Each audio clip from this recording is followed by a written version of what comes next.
This is Comic Geek Speak, episode 1882, Previews.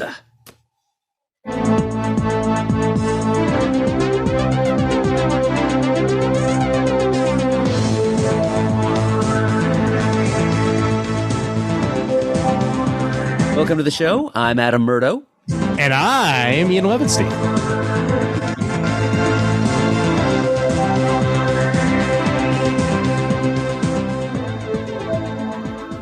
And we're all you get in this episode. So take that as a good thing or take that as a bad thing, because it is a duo starting things off at the top. So we will be just as loopy as we usually are come the end of the previews. Oh, yes. Yes, it's a heavier load to bear for two than for four, but we'll trudge along as best we can. Indeed.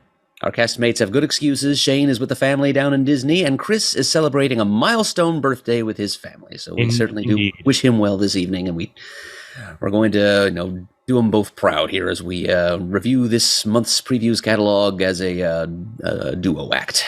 Yes, indeed. Yep, and a happy and a hearty fellowship birthday for Mr. Eberly as we record this one, and I'm sure we'll once again say that to him in person on next episode, which will more than likely be a comic talk.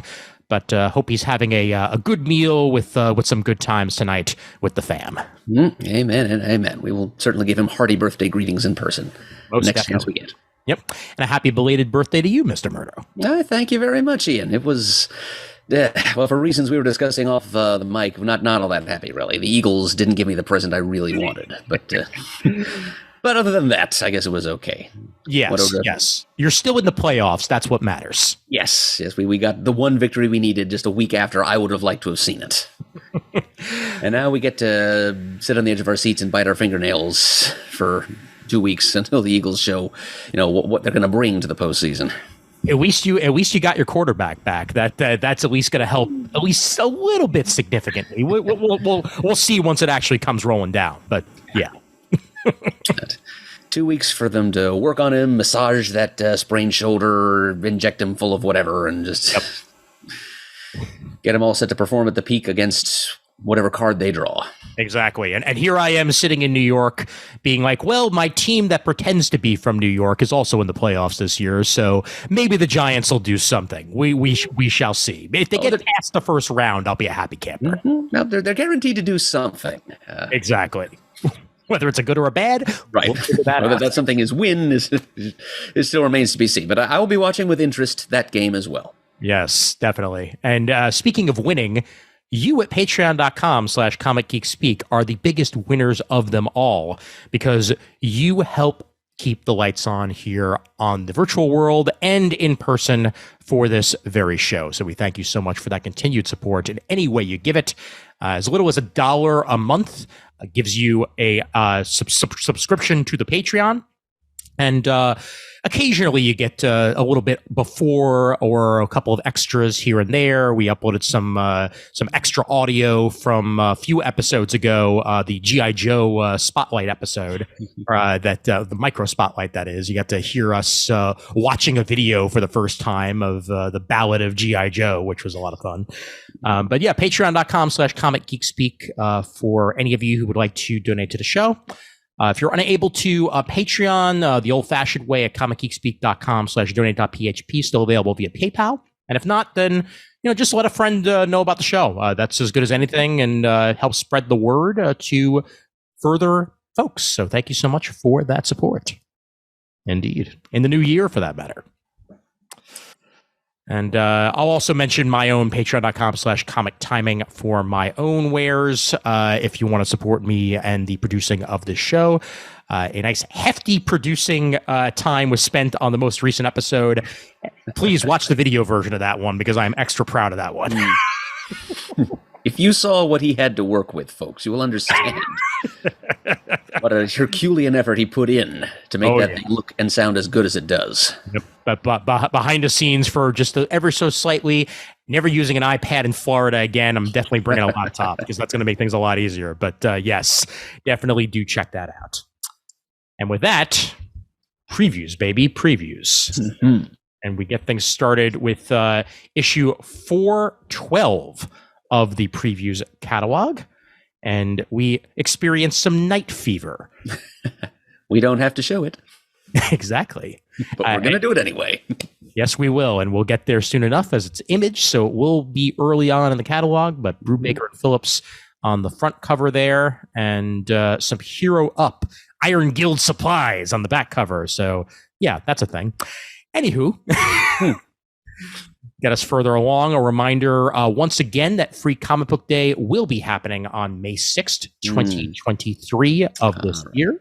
Back into that old familiar pattern. Indeed.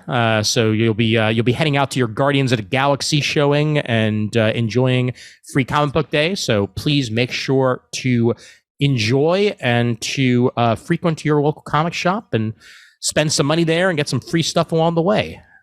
That'll be appreciated all the way around by us and by you. All righty. Head over. Scrolly. Let the scrolly begin. Merrily we scroll along. And as we do, let me issue a full disclosure here, both to Ian and to our listeners and viewers at home. The only parts of this catalog I've actually seen are the Marvel and DC sections. So everything else, you're going to be getting a blind reaction out of old Murd for this episode. Okay. Well, that'll make it all the more fun. Slightly less fun, I will remind you once again, on page 35, they do advertise the Princeless special, as you previously have heard us mention. Mm-hmm. I'm going to once again throw my support behind Mr. Jeremy Whitley on this one, and even if you are a fan of Princeless, please avoid this Free Comic Book Day issue, as it has not been approved by the creators, and it's a weird, nebulous situation going on. Mm-hmm. So. Yep.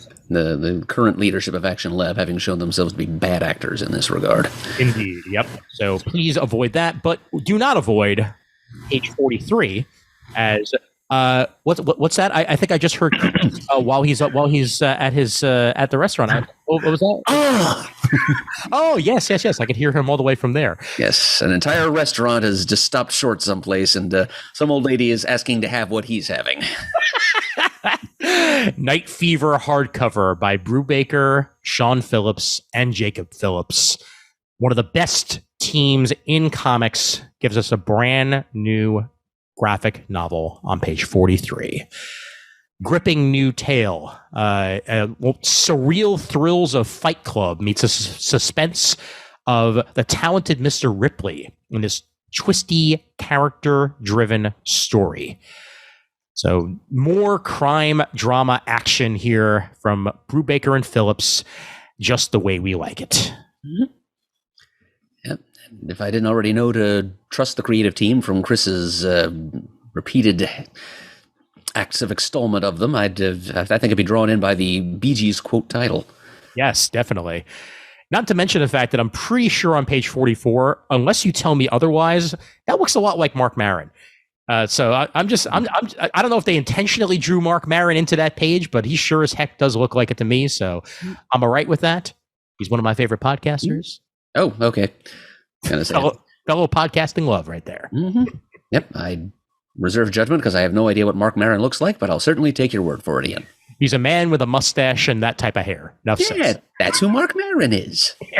One of the best interviewers in podcasting game as well. WTF with Mark Maron. It's well worth checking out. Yep, it's a skill I envy. There you go.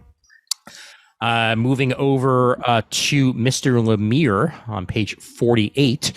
And not only is it Jeff Lemire, but art by Gabriel Hernandez Walta and Jordi Belair. Mm-hmm.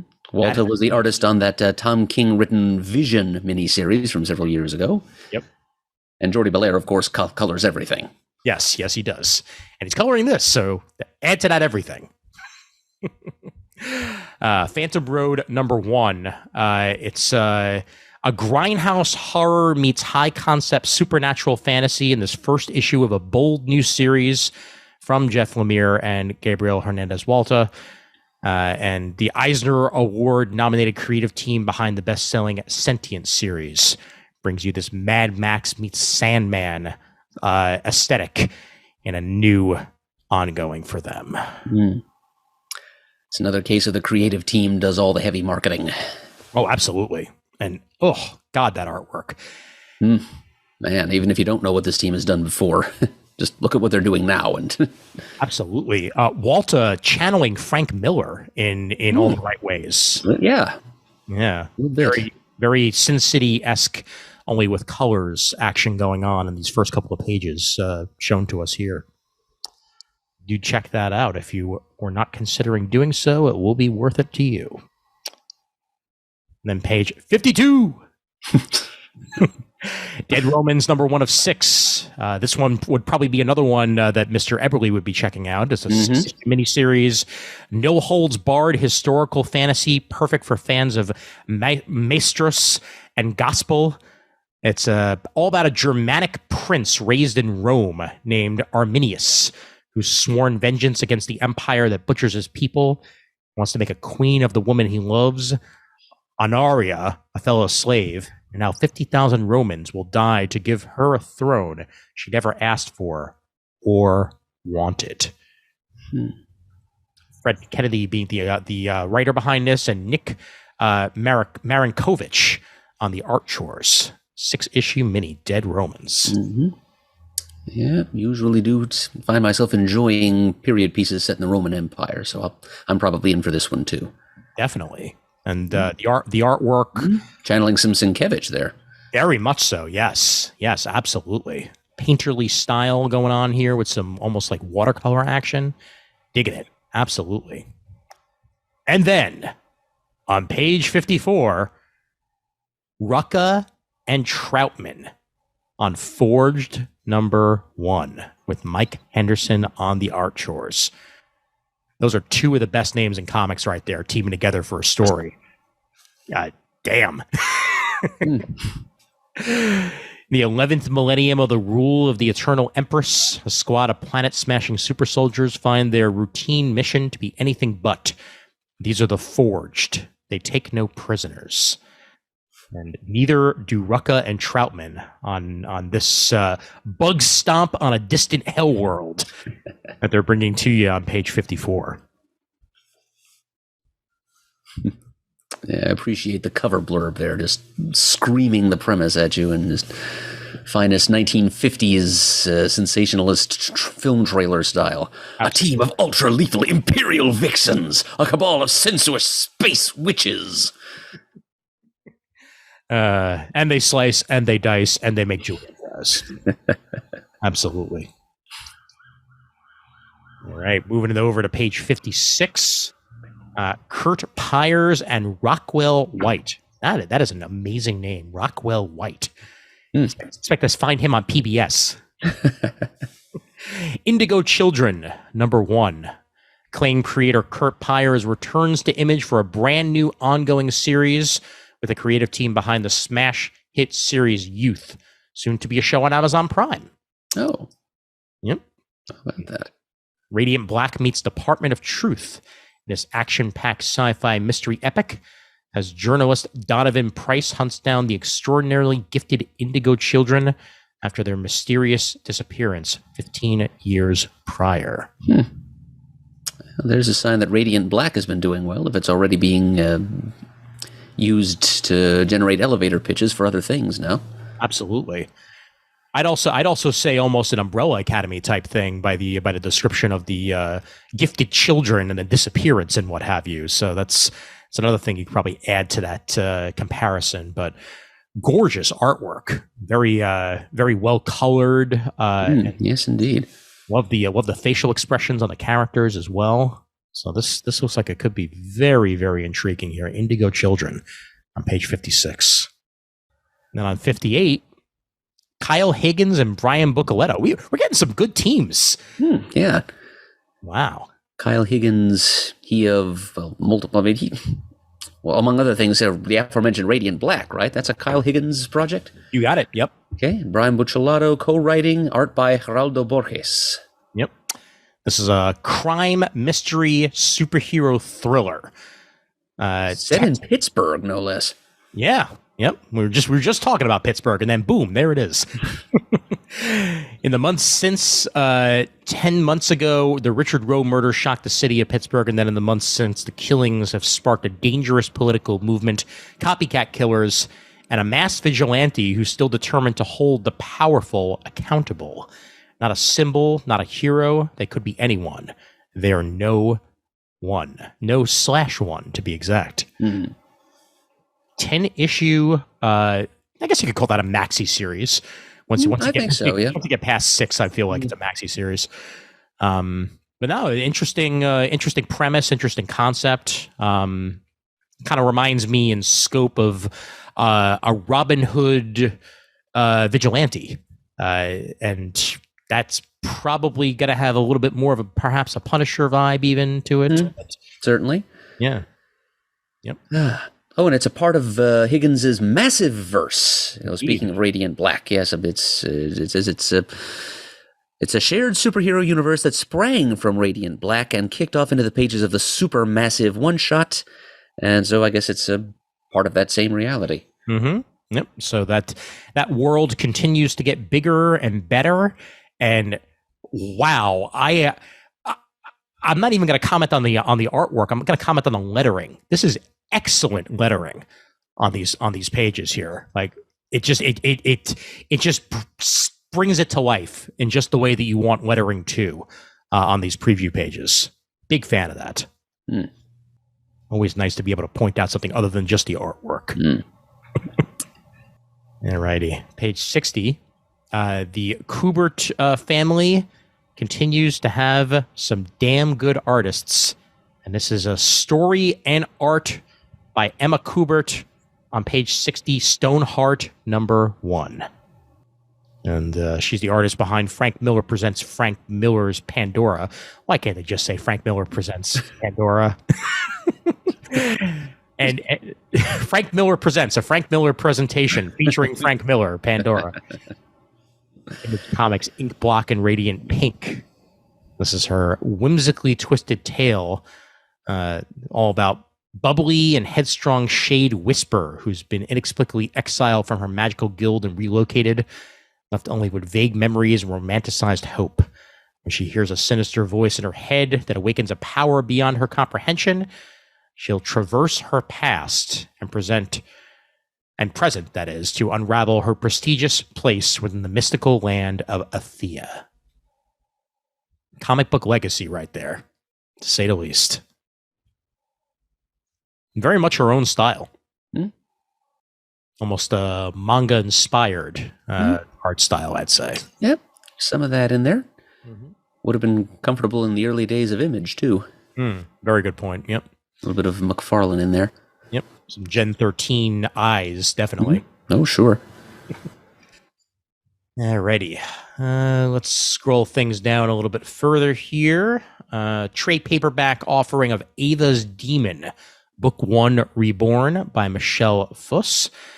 This is for fans of Lore Olympus and Teen Titans Raven, so something a little bit more all ages here from Image on page 63, and you get the full trade paperback for not too pretty a penny, $17.99, so not too shabby at all for 286 pages of story there on page 63. Not bad. Then page 64, volume 1 of Creepshow. What a list of creators involved with this. I know we've mentioned it in the past, but this is a full trade of Chris Burnham, Paul Dini, Stephen Langford, David Lapham, Francesco Francavilla, Kyle Starks, just to name a few. Man, you love your scary stories. You got them in bulk here on page 64. Yeah, that is quite a battery of creators, no doubt. Yep. Some good anthology action. All beneath what I believe is a Chris Burnham cover of the Crypt Keeper there. Very much so, yep. Hard to not recognize his style. Then page 65 offers volume 1 of Dark Ride by Joshua Williamson with Andre Bresson and Adriano Lucas. Once again, we've mentioned it before, and here's the collection of the first 4 issues here on page 65. Yeah, about a amusement park enthusiast who gets dragged into kind of a ride through hell. Yep. This is the end of that first arc. All right, let's finish out Image here. See if there's any other trades or anything else of note that we may want to mention. Most of the things are ongoing. Fifth final issue of Gospel, we'll mention. That's a mini series that's been running for a few months now. Will Morris's Gospel finishes out on page 78 here. And let's see if Saga is in there. Of course, it's going to be, but I just want to say it. I think I saw it. Yep, there we are. There it is. 63 on page 91, issue 63. Just one sentence. Is this hell? Oof. That is not a good sign. Oh, to some fans of the series, hell is the long months when there is no new issue of Saga. So this would be the opposite of hell. That is very true. That is very true. However, I don't think good things are going to be happening to our characters if that is very well what they're talking about. But very good things don't really happen that much in Saga. So more of the same. All right, heading over to Boom. Start off on page 98 with The Neighbors by Jude Ellison S. Doyle. Once again, congratulations on being named to be a writer, because that is 100% what you have been right there. Jude Ellison S. Doyle, illustrated by Letitia Kendonici. As a body snatcher style terror from Maw author, as when Janet and Oliver Gowdy move to a quaint mountain town, their daughter Casey becomes a part of a horrific chain of events, revealing that their neighbors are anything but what they seem. Steeped in Irish and English folklore and mythology. Treads new ground in what it calls changeling horror. Okay, that gives us a closer idea of what subgenre this fits into. Certainly, yeah. All right, yeah. Sounds like it could be pretty cool. The artwork. Ooh, I see a fairy ring down there in the bottom panel. Yes, indeed. And it's just as spooky as I want it to be, so that is definitely what we're going to be getting. Nice modern character designs as well. All right. Berserker issue 12. Keanu Reeves and Matt Kint finish out their 12-issue maxi here on page 104. It's the oversized final issue of this record-shattering comic series. Not sure exactly what record it's set, but I'm wondering the same thing. Maybe it's sold way better than I think it did. But yeah, this is great. I highly appreciate the Ron Garney cover there, and the fact that he's illustrated the whole damn thing just makes it even better. Yep. This is a series that has probably turned a few people's heads. Definitely. I mean, just besides Keanu's name, there's some legitimate comics talent attached to it, so not to be ignored. Certainly the case, and good for Boom for that matter, because this is a nice temple to be able to wrap themselves around. All right. The critics can't stop talking about Berserker, as you could tell, because there's an entire page about critics. They're talking about Berserker. The Washington Post declares, so visceral and viscous, spares no crimson ink. Good stuff. All right. Page 110, Buffy the Last Vampire Slayer Special by Casey Gilly and Joe Jarrow. It's been 4 years, and Buffy and Angel and Tess have been living in relative peace as a dysfunctionally cozy family. Nothing can last forever. Tara might not be dead, but they're losing hope for her staying among the living, and strange new vampires have been sighted.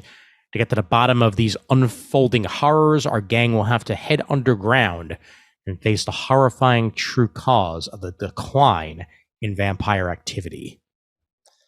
This continues the later in life Buffy adventures that Boom has been putting out, with Casey Gilly on the writing chores and Joe Jarrow on illustrations. It's again on page 110. Page 112. Mr. Cantwell's Volume 1 of Briar is available in softcover.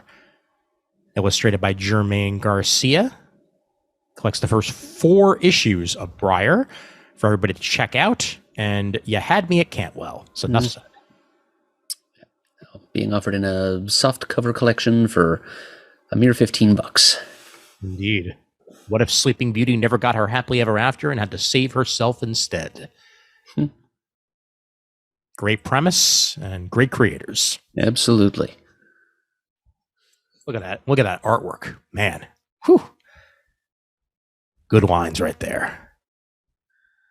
Oh, and Boom is trotting out an old favorite here. Yes, they are on page 114. Yep. It's a new collection of brainchild of Mark Waid with illustrations by Peter Krause and a bevy of others. The Complete Irredeemable. And the basic concept is, what if a superhero universe's Superman analog went suddenly criminally insane and went on a murderous rampage around the planet, and virtually no hero that went up against him stood a chance defeating him. Yep. So we've got 37 issues of Irredeemable, plus an Irredeemable special, and 2 issues of the Irredeemable spin-off Incorruptible, which is about a supervillain who kind of takes the opposite trajectory and turns good, even as this Superman stand-in turns bad. Mm-hmm. Yep. Those 2 issues were the one of the crossovers that happened between the 2 books. So it makes perfect sense to include that in here, as it was one of the first times the 2 books officially crossed over, even though they are very much connected. Yep. I love this series as it was coming out, and I'm happy to see it recollected in any form. And the only thing I haven't read is I think there was a 3rd series that came out a year or 2 later. Yeah, it was called Insufferable, and it was about a former kid sidekick who grew up, and she kind of suffered from the same personality defects as former spoiled child stars. He was completely self-absorbed and just trying to make a go of it as a solo hero, and Nightwing he wasn't, let's just say. Yeah, that's the one bit that I had that I didn't read, but I love these two series very much, and if you have not checked out Irredeemable, this is as good a time as any to give it a shot. For sure. Yep. Then, on page 116, Mech Cadets, Book 1 by Greg Pak with Takeshi Miyazawa on the art chores. This is 12 issues of story here, putting together the first arc of Mech Cadets by Greg Pak, which was about every 4 years, giant sentient robots from outer space come to Earth and bond forever with a brand new crop of Sky Corps Academy cadets. But this time, instead of a cadet, one mech bonds with Stanford U, a young kid working with his mom as a janitor at Sky Corps. And to say the least, people are not happy about that. And this will be an animated series on Netflix, for that matter. Not surprised. It's kind of ready-made to be an animated series. Mm-hmm. Very much so. I'll look forward to the animated series hitting Netflix, and I may have to give this a shot as well on page 116. Cover treatment on page 117.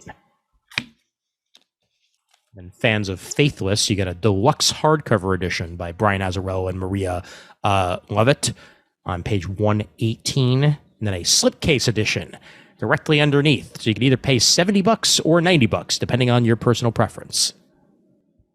Okay. Let's move on a little bit further here. Out of Boom and into Dark Horse. Starting things off with that Snyder fella.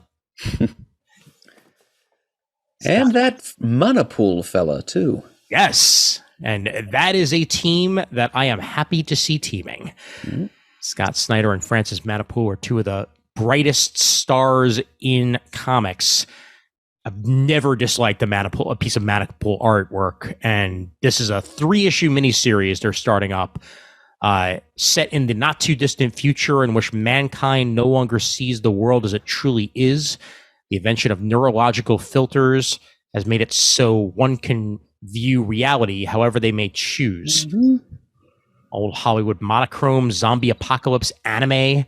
The possibilities are endless. I smell social commentary. Very much so. Neo Seamus Sand Dunes is one of only a handful who choose to live without a filter. And he actually still owns a VHS player. That he does. When the death of an old flame reveals foul play, Dunes is set on a wild and twisting mystery that will take him from the city's deadly underworld to the even deadlier heights of wealth and power. This was originally a Comixology original series, and now here it is in miniseries format for any of you who do not have access to such and want it in physical form. It's there for you on page 130. Mm-hmm. First issue is 56 pages of this team doing what they do. Yep. Murd is going to relate very much to this lead character. Probably. I have to check this out, definitely. I've been lax on my Comixology originals, and it's Snyder and Manapul, so that's all I need to know. And then... Dark Horse is bringing us some Starlin, for crying out loud. Yeah, with artwork by Rags Morales. Morales, the Grim Reaper himself. Order and Outrage 4-issue miniseries by these two creators, and that's an excellent team right there, man. Yeah, this previews is blowing me away so far, to be entirely honest with you. Stuff I was not expecting. Gene manipulation has always been solely for those who can afford the expensive perennial treatments. Income determines status and, more importantly, survival. If your genes have not been optimized, the order has no use for you. You're not essential. But in every totalitarian system lies the seeds of rebellion, independence, and outrage. You will find that here in Order and Outrage. Yeah, honestly, the concept doesn't sound that interesting to me, but the creative team is hard to beat. Definitely. Starlin writing it, Morales drawing it. Yeah, here's a couple of sample pages. Just what I would expect. Yep. It's moody and almost reminiscent of Sandman in the design, at least on this initial page here. You can see that long flowing black cloak, the glowing vacant eyes. Mm-hmm. Yep. Well, if you do want to check it out, it's on page 134. It'll be a 4-issue mini, so it'll be collected soon enough as well. Then, in exclamation points, in capital letters, Steve Niles, Glenn Fabre, Lot 13 trade paperback. You were waiting on this one. It's here for you. First 5 issues of this one on page 136.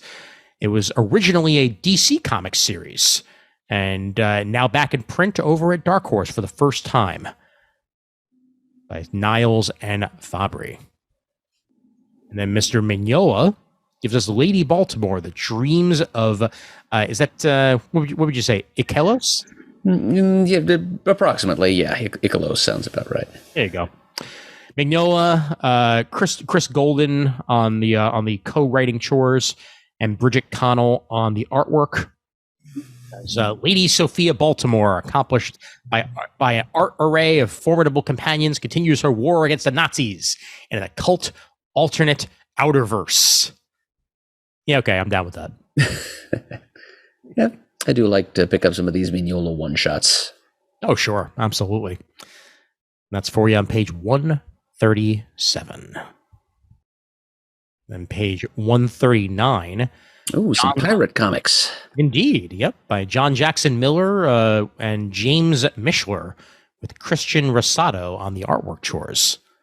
Set in the world of the upcoming Ubisoft Skull and Bones video game. On page 139.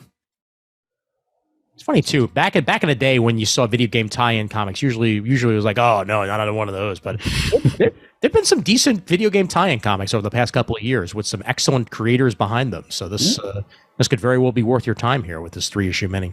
Sure.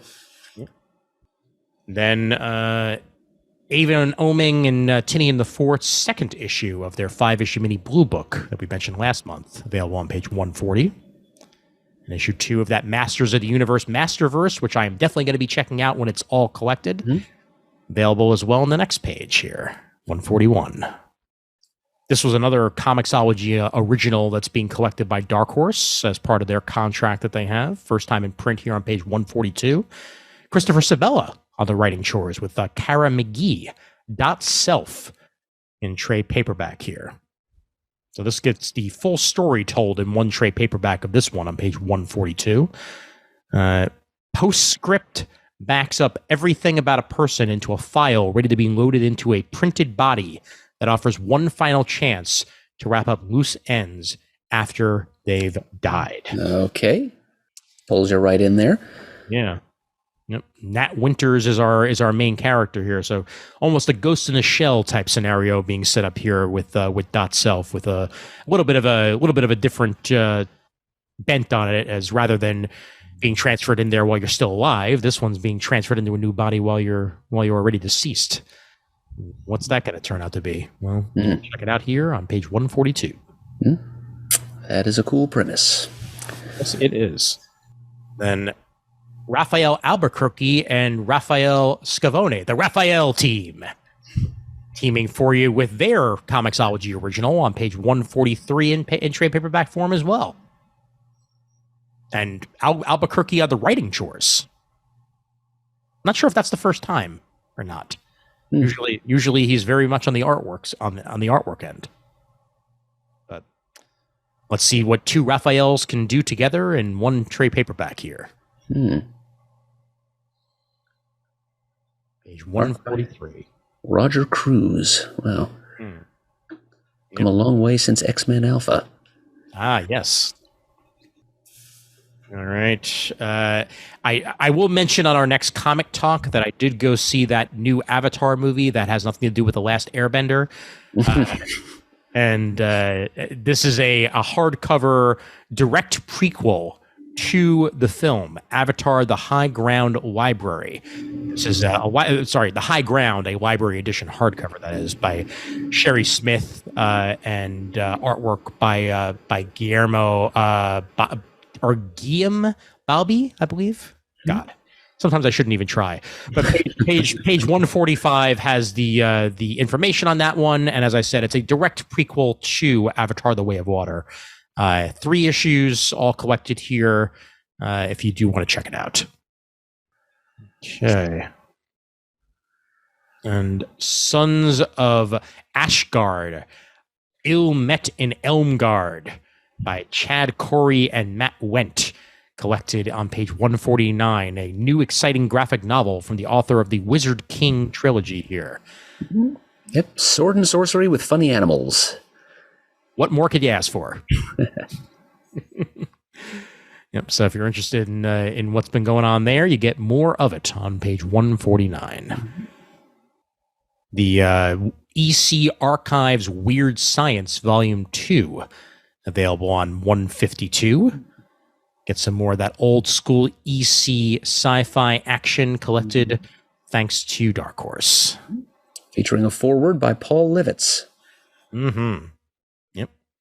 Illustrated by Wally Wood, Joe Orlando, Jack Kamen, Harvey Kurtzman, and Al Feldstein. Can't ask for better than that. All from 1951 and 1952. And then on page 153, the trade paperback collection of The Rock Gods of Jackson, Tennessee. Oh, yeah, by a couple of friends of ours, Rafer Roberts and Mike Norton. Supporting Norton. All day, every day. Yep. And I'd been waiting for this one, so I'm glad to see it collected here in trade. I'm adding that to the list, definitely. Yeah, it's about a nerdy garage band jamming together in 1989 in Jackson, Tennessee. And it involves bullies, preachers, corrupt politicians, and a rampaging horde of mutated pig monsters.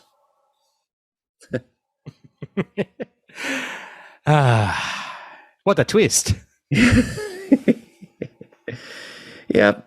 I think that's a buy for me. Oh, absolutely. Yep. No question about it. And then the 4th issue of the latest Gru miniseries, Gru Gods Against Gru, by Sergio Aragonés and Marc Evanier, on page 154. So that concludes that, and that means a collection will be forthcoming. Alrighty, that is that with Dark Horse. And now onward to the distinguished competition. Wow. And that cover image, which I'm sure has got Raph salivating a little bit. 90s, baby, 90s. Very late 90s, but still 90s. Yes. Oh, man. The rematch of the century is here. John Kent versus Ultraman. And he's electric blue. That power set had to go someplace. For a little while, that strange visitor character had him, but now Superman's very own son is going to be the new electric blue Superman. And yes, indeed. That is a great idea, in my opinion. And the premise behind this Adventures of Superman, John Kent #1, shown on page 4 here, continued to be written by the one and only Tom Taylor, artwork by Clayton Henry. Yes, please. This is a multiversal tale, so they're just ensuring that I'm going to be reading it. But yeah, wow. Yeah. Bringing over, okay, so now we've got Ultraman, who is the evil Superman of Earth 3, as most DC fans will know. He apparently is serial killing different versions of Kal-El across the parallel Earths. And Tom Taylor even gets to bring in the Superman of the Earth 2 series that he had been writing several years ago, Val-Zod. Yes, indeed. Yep. So he's got Kal-Els are being murdered all over the place, and that's how we get this team up going. I'm reminded almost a little bit of when Connor Kent wound up in Hyper Time, going through the realities. Oh yeah. Hypertension, I think it was called. Yes, exactly. That was a great arc. Oh, I love that arc. And if this is anywhere near as good as that one is, which I'm sure it will be, it has my interest. And every single one, they've been knocking it out of the park with the alternate covers as well. Every single cover listed here is just awesome for different ways. So yeah, page 4, Adventures of Superman, John Kent #1. Do check it out. And then issue 2 of Joshua Williamson's Superman on page 6, as once again Superman is back in Superman with the title of Superman. I'm very glad to see that. Yep. And an interesting story cooking here, too. Yet another new take on the Parasite, plus a brand new character, an anti-hero for Metropolis, Marilyn Moonlight, the spirit of Metropolis. Sounds kind of Hawksmorian from the Authority. Sounds like she's closely linked to the spirit of the city. And how does she connect to Metropolis's secret past? Okay, so Williamson's got some ideas for like the buried history of Superman's hometown, and or adopted home city, I guess I should say. Yeah. Apologies to Smallville. So, yep, that sounds interesting to me. It does, yeah. Kind of giving us almost like a Court of Owls bent in Metropolis this time around, as opposed to the secret history of Gotham that we always seem to get. Yep, Metropolis certainly deserves the same treatment. Meanwhile, on the same page, Action Comics number 1053 gives us an updated take on Metallo. And there's also going to be, I guess, a couple of backup stories. It looks like we might be getting a Dan Jurgens and Lee Weeks collaboration, if I'm reading this right. Yes, indeed. Yes, indeed. Yep, that sounds awesome.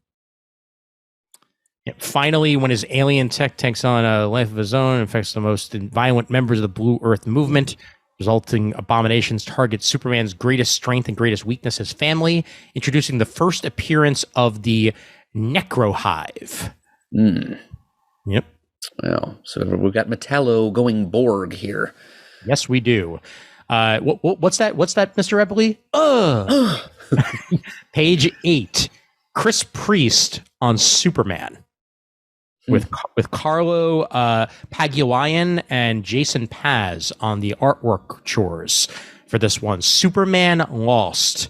It's a 10-issue maxi series here by the one and only Chris Priest. Superman takes one of his frequent sabbaticals into space, and he comes back claiming that he's been away for 20 years relative time, whereas he's only been gone for, a relatively short time in the eyes of his wife and his other friends back home on Earth. And whatever he's gone through in those 20 years, his time has kind of alienated him from everybody. He's barely recognizable, and so now I guess Priest is just going to show us what this PTSD Superman has to go through to try to reintegrate himself into life on Earth after such a long time out among the stars. There was an issue of I think it was Action Comics back in the day where Superman and Wonder Woman wind up lost in this parallel world where years of their lives wind up going by in an instant, and they're constantly at battle, and like it kind of gives us the whole will they won't they scenario of if they've been gone so long, like would they wind up actually together. But in the end, love does conquer all, and he winds up finding a way back, and he's back with Lois, but he's got all these years of extra memories included in that process. So kind of a similar premise to that, but obviously it's going to be its own thing here with Superman. Mm-hmm. Yep, and he's going to have the creative team will have a lot more space to explore that. Oh, definitely. Yep. And then, coming up on the following pages here, on pages 10 and 11, Lazarus Planet, Revenge of the Gods. So this is somehow spinning out of this line-wide DC crossover thing that just began today, actually, as we record this. Lazarus Planet Alpha was released. Has something to do with Ra's al Ghul's Lazarus Pit and the chemicals in it being rained over the entire planet. And so that's, I don't know how that leads us to this, but this event, it's a 4-issue miniseries written by G. Willow Wilson, art by Cian Tormey and Alitha Martinez, and it's basically 32 years later, kind of a sequel to The War of the Gods, which George Perez had conceived as an arc of to end his run on the Wonder Woman series, and which kind of ballooned into one of the messiest and clumsiest line-wide crossovers at DC of the 90s. But they're going to try it again, and this involves Wonder Woman and the original Captain Marvel, referred to in the copy here, but not by us, as Shazam, as they have to deal with their divine sponsors in Olympus and beyond. And it spills over into the Wonder Woman ongoing series. Yara Flor, the current Wonder Girl, gets involved. I'm not really excited about this one, Ian, I gotta admit. I'm excited by the creative team. I'm excited by G. Willow Wilson getting to write for DC again and dip her toes in. I mean, G. Willow Wilson, creator of Ms. Marvel, she definitely has the chops. I just hope that it's a story that suits her as opposed to one that's been hoisted in her lap. And I guess we'll have to find out one way or the other once this is actually underway. But if anybody's going to be able to pull out a good story, hopefully it will be G. Willow Wilson. Yeah, we'll see. Yep.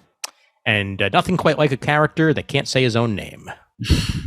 Well, that's what poor Freddie Freeman had to put up with for years. I know. Yep. Now, page 12 here, Batman One Bad Day, Ra's al Ghul, written by Tom Taylor, art by Ivan Hayes and Danny Miki. These One Bad Day one-shots have the best creative teams. All stars. Yep. And this is no exception. It looks beautiful.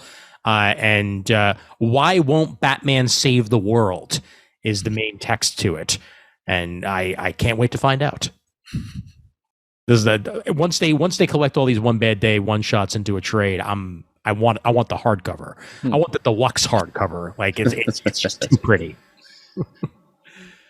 All right, moving on to Zdarsky beginning his next arc, along with Mike Hawthorne on page 14, Batman 133.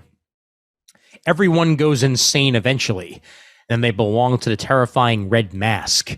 But Gotham City has a new savior. He strikes from the shadows, exhumes the dead, and is known only as the Batman? It does seem like there ought to be a question mark at the end of that. Yeah. That's not what our Batman does. Not usually, no. Yeah. And the backup story. I mean, yeah, we continue to get. This is. This is not the first part of this backup story, but it's a Tim Drake and John Kent, world's finest kind of team up as they take on the Toy Man. Mm-hmm. Yep. yet again, a backup that I look forward to reading because that sounds like a lot of fun. Yep. If anything, the backup story sounds more interesting than the lead story. That's true. Yep. We have a new characters alert, which I hope does not become a regular thing they wind up putting on covers because that's a bit weird. But page 15, Detective Comics 1070, written by Ram V, with Riccardo Federici on the artwork chores. We get new characters. That's what we know here, and a Mr. Freeze, a Mrs. Freeze backup, as well with this story. So let's see what happens and what these new characters are going to do for the world of Gotham here on page 15. The conclusion on page 16 of Batman and the Joker, the Deadly Duo, the 5th and final issue of Silver. It says it's number 5 of 7. Oh, okay. Well, then never mind then. I misread the word stunning. I saw stunning cover, and somehow my brain said stunning conclusion. Yes, you are correct. 5 of 7 here. Batman and the Joker, Deadly Duo. Thank you for keeping me honest. Anytime. How about that next one on page 17? Yeah, Multiversity, Harley screws up the DCU. Yep, and they threw this one to Frank Thierry. Yes, they did. Yep.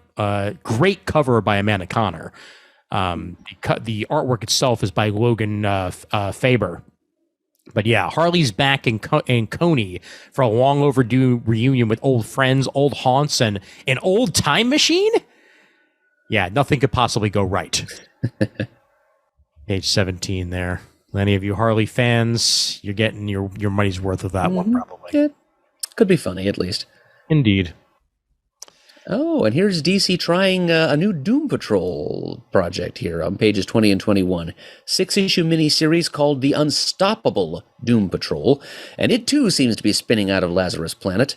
It's written by Dennis Culver with art by Chris Burnham. He's getting around this month. Yes, indeed. And it's apparently... Oh, yeah, so... I guess the Lazarus Planet thing is going to be, this period of DC history's version of the Invasion crossover with the detonation of the metagene bomb. Because now there's a bunch of new metahumans running around, and the Doom Patrol is stepping up to kind of provide a haven and support resources for them, kind of trying to be the Xavier Institute, if you will. So we've got a combination of classic Doom Patrol characters, Robot Man and the newly rechristened Elasti-Woman. Negative Man is in there too. Plus one of Crazy Jane's personalities has become the new chief, and there's a couple of brand new characters thrown in there for good measure too, including a new Beast Girl, that lavender-furred, squirrely-looking thing down there underneath Cliff Steele's right fist. Okay. Well, knowing what I know now about Lazarus Planet, it's even more fascinating that G. Willow Wilson is writing something involving this, considering that her Ms. Marvel spanned after the Terrigen Mist bomb over at Marvel. So this makes a lot more sense now. Yeah, good observation there. Nevertheless, this is a good. I think this could be a cool way of reintroducing the Doom Patrol into mainstream DC. Sure, give them new purpose, new direction, and with artwork by Chris Burnham, I'm going to check it out. Definitely. Oh, there's even a scratch-off variant cover. Who will Jane be today? And you scratch off her bathroom mirror to see whatever personality has been drawn behind it. Wow. So there are going to be a lot of those in about 10 or 15 years that hit eBay being unscratched. Yep, that's exactly it. It's a cool gimmick, but as you say, Ian, it's going to complicate the secondary market a little bit. Very, very much so, yeah. Just like I'm sure back in the day, I mean, and we know this for a fact, when they used to have those coupons that you had to cut out of your back cover or what have you. There were a lot of missing back covers, to say the least. The 1 Minute War continues on page 22 as we get 794 and 795 of The Flash. Happy to see that continuing. Part 1 of that just dropped this very morning. At the bottom of page 23, DC is doing one of their $9.99 80-page giants here, set to be released on March 21st, the first day of spring. And they're calling it DC's Legion of Bloom. And it's a bunch of plant and vegetation themed stories from the usual impressive assortment of creators. On the front cover, we've got Swamp Thing front and center, of course. We've got Poison Ivy. We've got Floronic Man. We've got Medphil of the Green Lantern Corps. We've got the Animal Vegetable Mineral Man, and we've also got Flash, Green Lantern. We have Flash, Wonder Woman, and Batman. Just for fun. If I get more Animal Vegetable Mineral Man, I am a happy camper. I feel like I need that in my life too, Ian. I also very recently watched the Harley Quinn episode from this latest season with Swamp Thing in it, and it was a rollicking good time. No doubt. Yeah, need to catch up with Harley at some point. I don't think I've seen past the first season of that show. You'll love the second season just for the no man's land of it all. It very much shit has hit the fan, and there's multiple sections of Gotham that are being controlled by different villains, and it's a great premise. Yep, sounds like a fine playground for Harley to do what she does so well. Absolutely. How about page 24?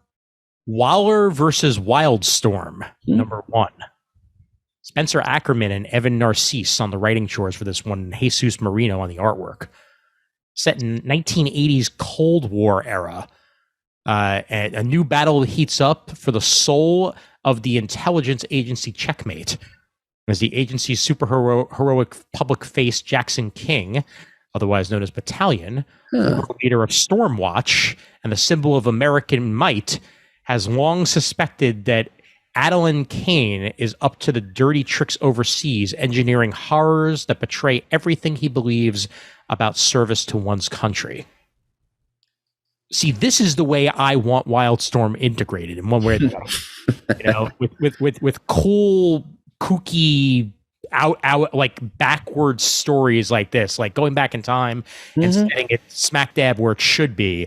This makes a lot of sense. Yep, it's basically an Elseworlds, but that's for the best, really. And it's absolutely. I agree. This is going to be a cool use of the properties. Yes. It's basically what would the original run of Suicide Squad have been like if Wildstorm characters have been running around to complicate things.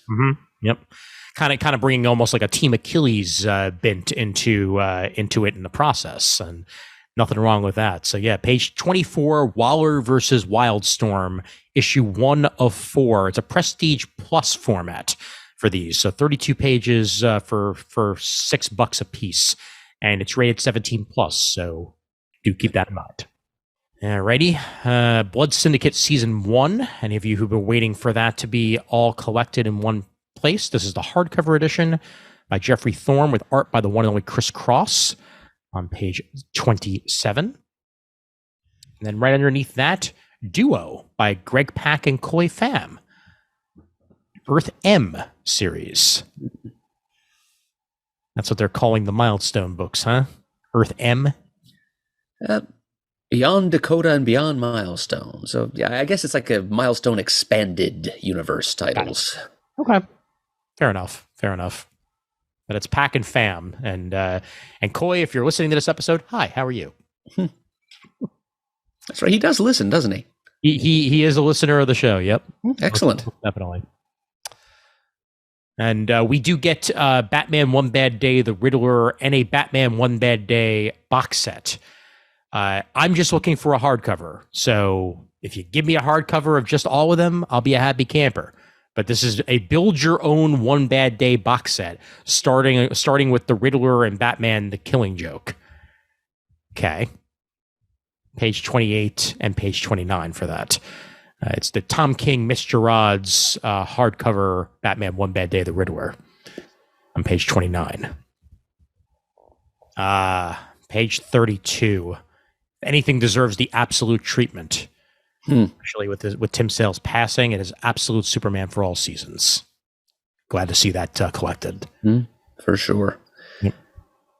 Subject of a Book of the Month episode of our podcast some time ago. Indeed. And then page 34, Superman Space Age by Mark Russell and Mike Allred, all collected here. Yep, the third and final issue of that has yet to hit stands as of now, but here's the collection solicited, coming out beginning of May. And along with it, a couple of other things that are very much in the same genre. One of those Paul Dini and Alex Ross tabloid-sized one-shots featuring the original Captain Marvel, Shazam! Power of Hope. This one's not coming out until, September. So that's an early solicit. Yeah, for real. I've still got my original copy from like the turn of the millennium. And coming out the same day as Superman Space Age is a trade of Jeff Smith's Shazam! The Monster Society of Evil miniseries, which was some great original Captain Marvel comics, just all ages appropriate, as written, drawn, lettered, etc. by the Bone Master himself, Mr. Jeff Smith. Yep. Always wish they'd done more of this because it was just so well done. Mm-hmm. It was a Captain Marvel iteration that I would have liked to see more done with. Short. Absolutely. Now, page 36. Fan Club, FANN Club, Batman Squad. Written and illustrated by Jim Benton. Ernest Fan is the world's biggest Batman fan. And as the most knowledgeable about all things superheroic, it's up to Ernest to recruit the finest crime fighters on Earth, together with his babysitter, Harriet, his best friend, Jack, and his faithful Fido. Ernest is ready to teach his recruits about secret identities, the best way to lurk, and how to stop crime. Maybe? This looks very, very cute and silly and mm-hmm. Yeah. Yep. Fun for all ages. The justiest justice of all.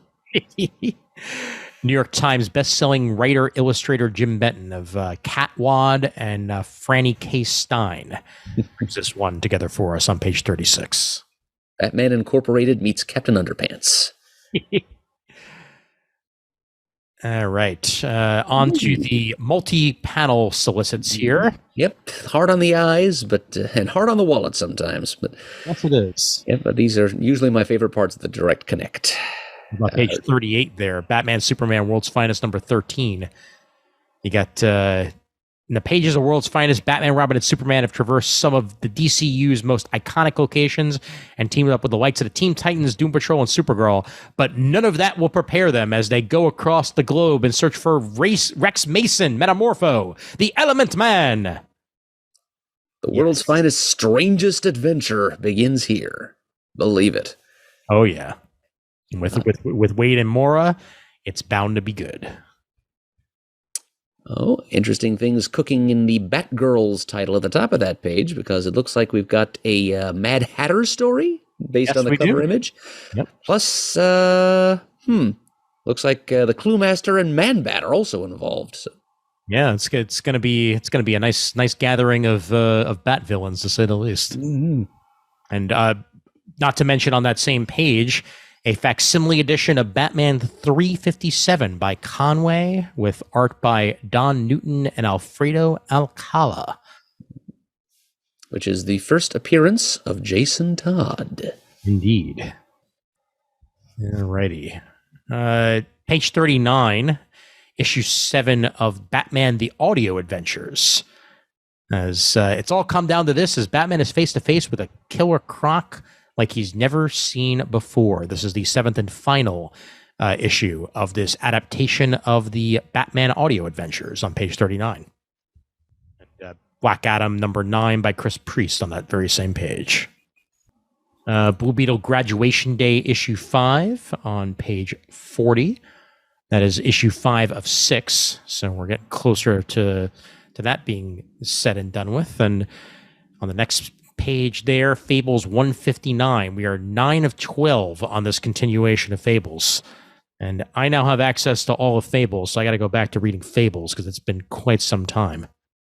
Gotham City Year 1 also on page 41 there. Tom King with Phil Hester and Eric Gapster on the 6 of 6 issue of that one. Oh, hey, collection coming? Thank you.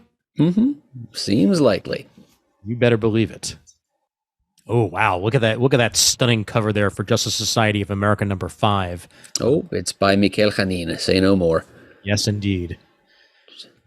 Get more Huntress action going on. Oh, yep, she's Getting herself back, reintegrated into the Justice Society's world in a big way. Yep. And another winner of a cover from Bruno Redondo on Nightwing number 102. Yep. Getting both spectral and typographic there. And man, that's got impact. I adore that even when he's not on the interiors, he's still churning out these amazing covers. That's something special. Travis Moore on the artwork, and that is no slouch there either. Yep. Dick teams up with his old Teen Titans teammates again, and Neuron is lurking in the background. Oh boy. And issue 5 of 6 of Stargirl, The Lost Children on page 43. As the battle for the fate of the Lost Children has begun as Stargirl leads a raid on the Childminder's castle. Johns and Knock. Oh yeah. Mm-hmm.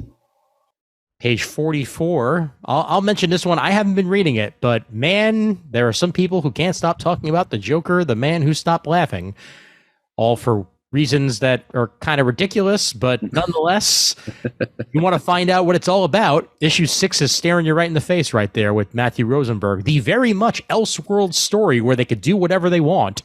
They sure are. I think I know what you're talking about here. The Joker gets to be in a family way at some point here? Joker gives birth to a baby thanks to the machinations of Zatanna. Yeah. Okay, so that's not in this issue, I assume.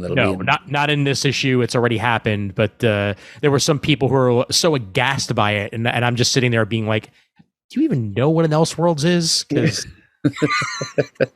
it's not like the main Joker is running around pregnant or anything like that. It's a freaking imaginary story, essentially. So that's that, baby. Beginning to wonder if some of these people even know what a comic book is. They do not. Trust me, Superman and Batman have done weirder shit back in the Silver Age. That is absolutely true. And issue 5 of Wildcats on page 45 as well. And right underneath that, Batman Fear State, if you wanted to check that one out. And here we are in the trades. Decent amount of good trades this month as well. Legends of the Dark Knight, Jose Luis Garcia Lopez on page 47. So a whole bunch of works collected by the legendary artist Jose Luis Garcia Lopez, all in one trade paperback collection there for you. On that very same page, Superman Son of Kal-El Volume 1. If you're looking to check out Tom Taylor's action on that. Mm-hmm. That terrific Superman Volume 1, number 1 tribute cover. Mm-hmm. And on the bottom row, the Phantom Stranger Omnibus. Yes. This is in hardcover. It's 1,200 pages. Wowzers. Of Phantom Stranger solo stories sampled across about 60 or 70 years' time. Wow. 1,200 pages, parentheses, not for Shane, end parentheses. Yes, well, he'll be waiting for the soft cover, no doubt. Yes, very, very much so, because he's going to break his slap if he tries otherwise. Yeah, and I completely take his point when it comes to that. Mm-hmm. And on that very same page, how about Top 10 Compendium? Yep, we've got a whole bunch of Top 10 works here, including the original top 12-issue mini, or maxi, that is, America's Best Comics Special Number 1, Smacks 1 through 5, Top 10 to 49ers, Top 10 Beyond the Farthest Precinct 1 through 5, Top 10 Season 2 1 through 4, and Top 10 Season 2 Special Number 1. Written by Alan Moore, Xander Cannon, Kevin Cannon, and artwork by Xander Cannon and Gene Ha.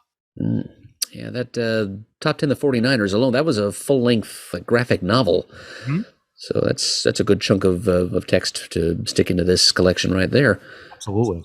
Yep. 832 pages all told. It's a great concept. It's basically a comic book cop show about a bunch of police officers who live and work in a city where everyone is a superhero or a refugee from some other genre of popular entertainment, science fiction, horror, etc. Yep. Yeah, and they did a great job with that book back in the day, and well worth your time. All right, done with DC. Let's head over to Dynamite.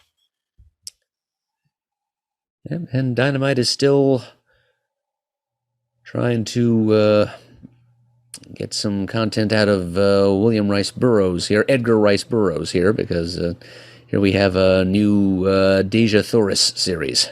Yep. Princess of Mars. Chuck Brown on the writing, and Emiliana Pina on the artwork on page 163. The trade paperback of John Carter of Mars is also collected on page 166 if you were waiting on that.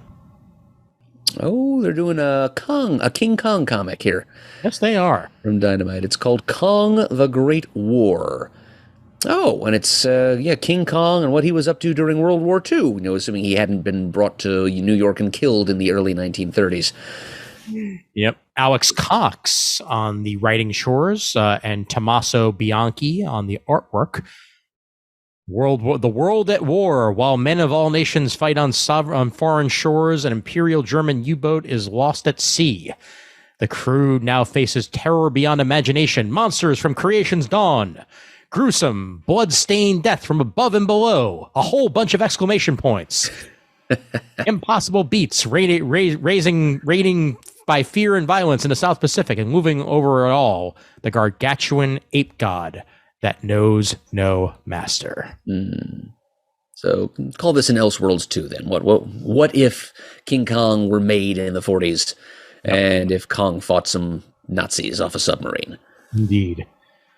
Mind you, all of the artwork that they show has to have a giant art pending licensor approval all over it. So you know what they have to go through in order to get that stuff done. Yeah. I doubt in this case the licensor is going to be that picky about it. Nah, it all looks like good stuff. Page 175, Rocket Man and Rocket Girl one-shot by Jacob Edgar and Jordi Perez. Yep, some more Golden Age nostalgia here. Something else from the Project Superpowers realm.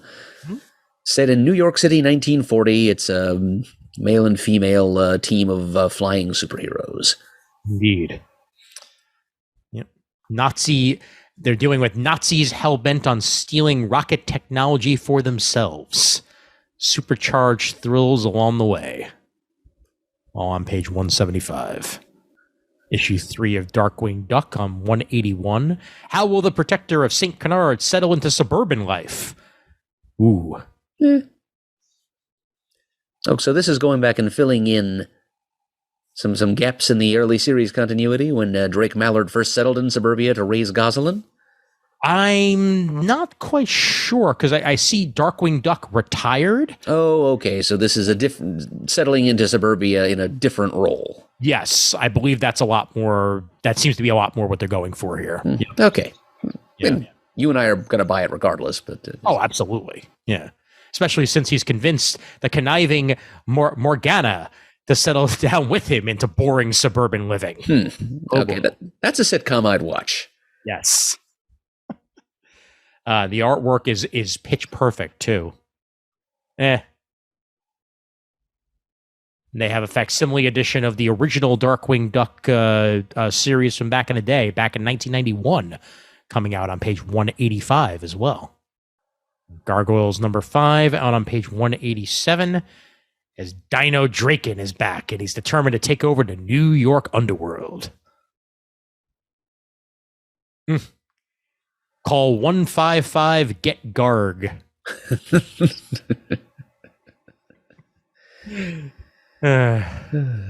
That's one way to do a hotline. Oh boy. All right, and I think that's it with Dynamite. Forget what comes after Dynamite. Now I remember it is Aftershock. So let's head over to Marvel. Yep. Okay. All right. Marvel previews number 16. And we begin with Incredible Hulk. No, I'm sorry. That's not what we're starting off with. We're not starting off with the Incredible Goofy.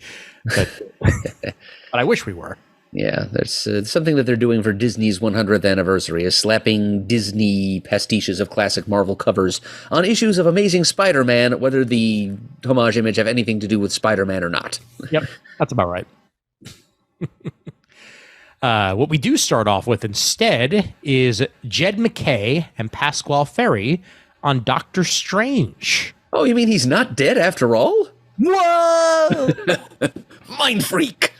He might have been dead, but now he's not. So there we go. That's just it. He's back. See, he's back, and he's reunited with Clea and Wong. It's back to business as usual for the Sorcerer Supreme.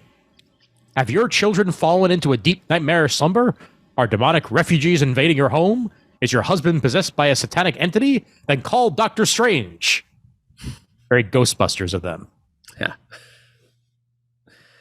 Well, I think they've chosen the right writer to get Doctor Strange back into an everyday superhero routine, because he's a guy who's proved to me that he can write good monthly comics, where it's not being interrupted by a lot of Sturm and Drang and big world-altering events all the time. He's done well with his Moon Knight monthly, and I'm sure he can do the same with a Doctor Strange monthly. Just agreed. Get the Doctor back in, as it were. Yeah, look at that frickin' cover. That is a beauty. Yep. Do we know who painted that? Their information is always the hardest to do, but I think there's two separate Alex Ross covers, so it is possible that is Alex Ross, because it does look like his style. I could be wrong though. Yeah, I'm looking at the cover of the catalog itself. I think I can almost make out a signature, and it doesn't look like it says Alex Ross. So maybe he's writing something else down there in the margins other than his own name. But yeah, I see the letters NNER. NNER. And that doesn't line up with any of the artists I see credited here. No, it does not. Well, nonetheless, very nice artwork. Yes. Be it Alex Ross or whomever. Read. Yep. I really want to read Sins of Sinister. I'm deciding whether or not I'm just gonna go straight in, or whether I'm actually gonna try to catch up, because I'm way behind on my reading, and I'm not gonna get to it anytime soon. But I just love the whole Age of Apocalypse-esque action that they're throwing out with this stuff. Yeah, taking the current Krakoa macro arc as a starting point and extrapolating that into a fun, far-flung future. 100 years since the Sinister era began, Wagnerine, mean-spliced assassins are holy thieves, servants to a cosmic cult. Let the heist liturgy be spoken. Look, somebody with a Nightcrawler hand is able to pick up Thor's hammer. Yes, indeed. Yep. Cy Spurrier on the writing and Patrick Zircher on the artwork. This is issue 2 of 3 of that one. And then Storm and the Brotherhood of Mutants as the Battle of the X-Planets happens on the very next page, page 5. Issue 2 of 3 of that one. And Kieran Gillen on Immoral X-Men. Putting the die in Diamond Age. And X-23 gets a new mini on page 8. Written by Erica Schultz with Edgar Salazar on the artwork chores. Assassin or X-Man? The deadly days of X-23 begin here in this 5-issue mini. I'm always happy to see X-23 getting her due. And it's nice to see her back in any sort of solo book, because her Wolverine series, while Wolverine was totally dead, we swear, it was actually really well done. Had a pet Wolverine running around and a baby sister. Oh, like an actual animal Wolverine, or actual animal Wolverine? Okay, yeah. It's about time that a Wolverine human character got one of those. Yep. Sure, it sold well in Michigan. I'm sure it did. Now, this one here on page 10, Spider-Gwen Shadow Clones. Which is a Naruto reference. Yes. I got it. Well done. Emily Kim and Kei-Zama on the creative chores here. Ghost Spider's life turned upside down as she comes face to face with some of the deadliest Spider-Man villains, including Doc Ock, Sandman, Vulture, and more. But wait, why do they all look like Gwen? Well, it's probably because they are. But clones, you see. Yes, I see. Oh, look, Marvel's doing another one of these miniseries set back in past continuity things that they've been doing lately. This time it's David Michelinie returning to write another Venom Lethal Protector miniseries entitled Venom Lethal Protector 2. Yep. 5 issues long, art by Farid Karami, and it's set back in the days when he and Spider-Man were still at each other's throats, and it guest stars Silver Sable. And it's Venom versus Doom. Enough said. That is about enough said, yeah. Yeah. Sounds good to me. Yes. No symbiote can destroy Doom. Page. What page is this? Come on, 3 pages in a row without page numbers? Really? Come on, Marvel previews. Right. There we go. Page 14. Cosmic Ghost Rider #1. Stephanie Phillips on the writing shores with Juan Cabal on the artwork. Who drew a mean Guardians of the Galaxy a year or two ago. So he's the right man for this job. Yep. And in a far-flung corner of deep space, Frank Castle has eked out a quiet existence. His days as Cosmic Ghost Rider finally behind him. Yep, that happened. But across the universe, a vicious bounty hunter is leaving a trail of bodies in his wake, and his name is Cosmic Ghost Rider? One was enough. Now there's 2. Let's find out who this one is. Maybe it's I don't know. I'm trying to think of who would be a good foil for Frank Castle as Ghost Rider.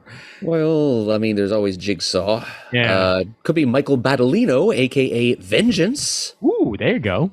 That's 90s enough. I could do. All right, now this. Now what I am assuming is page 16, since Marvel's not really telling us, but it's a new Hellcat miniseries, #1 of 5, written by Christopher Cantwell, spinning out of Ms. Walker's appearances in his recently concluded Iron Man run. It's artwork by Alex Linz, and Chris Cantwell is great at using established continuity and some deep-cut characters you weren't expecting. So we're going to get Patsy Walker. It's going to be a haunted house. It's going to be the ghost of Patsy's mother. It's going to be her ex-husband, Damon Hellstrom, of course. And it looks like the Sleepwalkers are even involved. I can only hope that this is the 90s green-skinned patrollers of the dream dimension Sleepwalkers. It might be some other, like, supernaturally affiliated past Marvel characters called the Sleepwalkers, but I'm hoping for the 90s Dream Cops. Oh, I hope so too. Because it's about time. Yeah, yes, I know. We love them. Robert Kirkman loved them and wanted to see them get some extra due. Maybe Cantwell feels the same way. I wouldn't put it past him. He's that kind of guy. Yeah, Kirkman had that one issue of the ill-fated, what was it? It was an epic. Epic Illustrated, I think it was called. Yep. The anthology. But yep, we didn't get past just like 1 or possibly 2 issues. But very cool. Ooh. And something else that I'm kind of excited about follows up the Hellcat miniseries. It's a Hallows Eve 5-issue miniseries featuring a character who's both new and not to the Spider-Man universe. Apparently she's the lady underneath that orange goblin-esque Halloween costume she's sporting is Janine Godby, who was former girlfriend of Ben Reilly. During his lost years when he was out on the road. Just kind of living the life of a vagrant. And he was introduced in the, she was introduced in the Spider-Man The Lost Years miniseries back in the mid-90s. And she recently was reintroduced to Peter's life, and during the recent Dark Web crossover, no less a personage than Madeline Pryor, the Goblin Queen herself, gave her a magical bag of tricks and empowered her to help Spider-Man battle demons or something. And now she's still got that bag of tricks, the tricks consisting of a bag of enchanted masks, which is symbolic of the fact that apparently her backstory is she killed her father at a young age, and she's had to adopt all kinds of different aliases and identities just to, she's been a bit of a vagrant too in her background. So this bag of enchanted masks is kind of a metaphor for the life that she's led, and now they're serving to empower her, literally and metaphorically.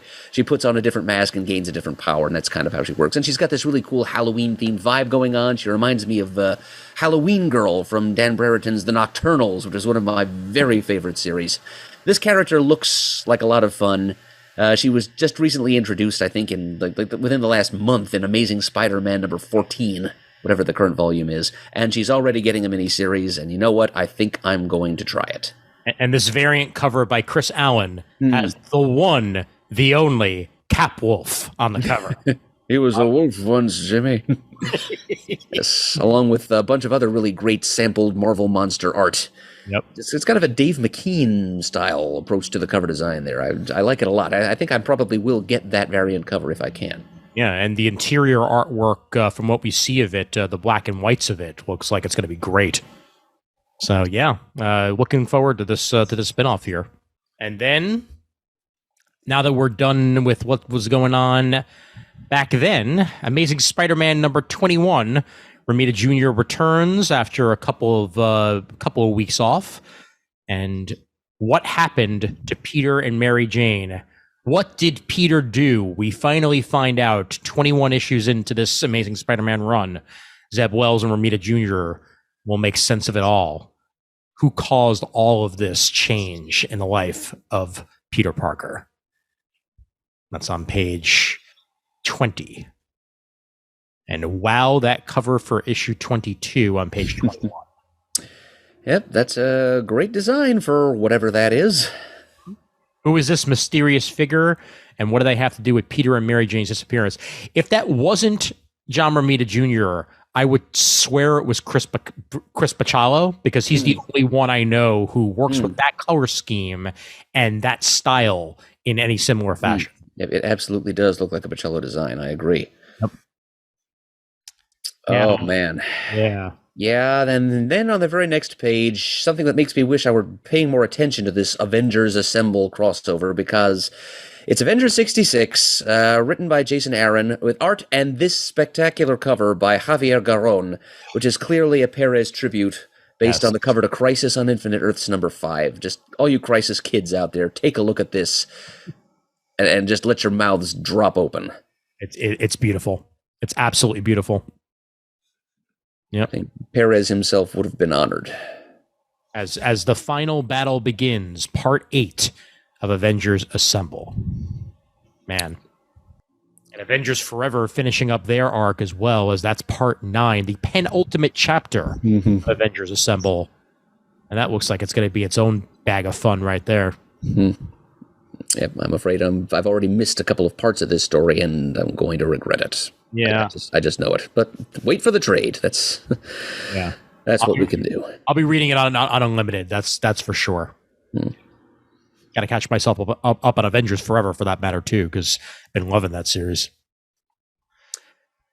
Okay, now here, what we seem to have on the next page, I Am Iron Man, a 5-issue miniseries by oh boy, this is going to be the death of me here. Mureya Alod.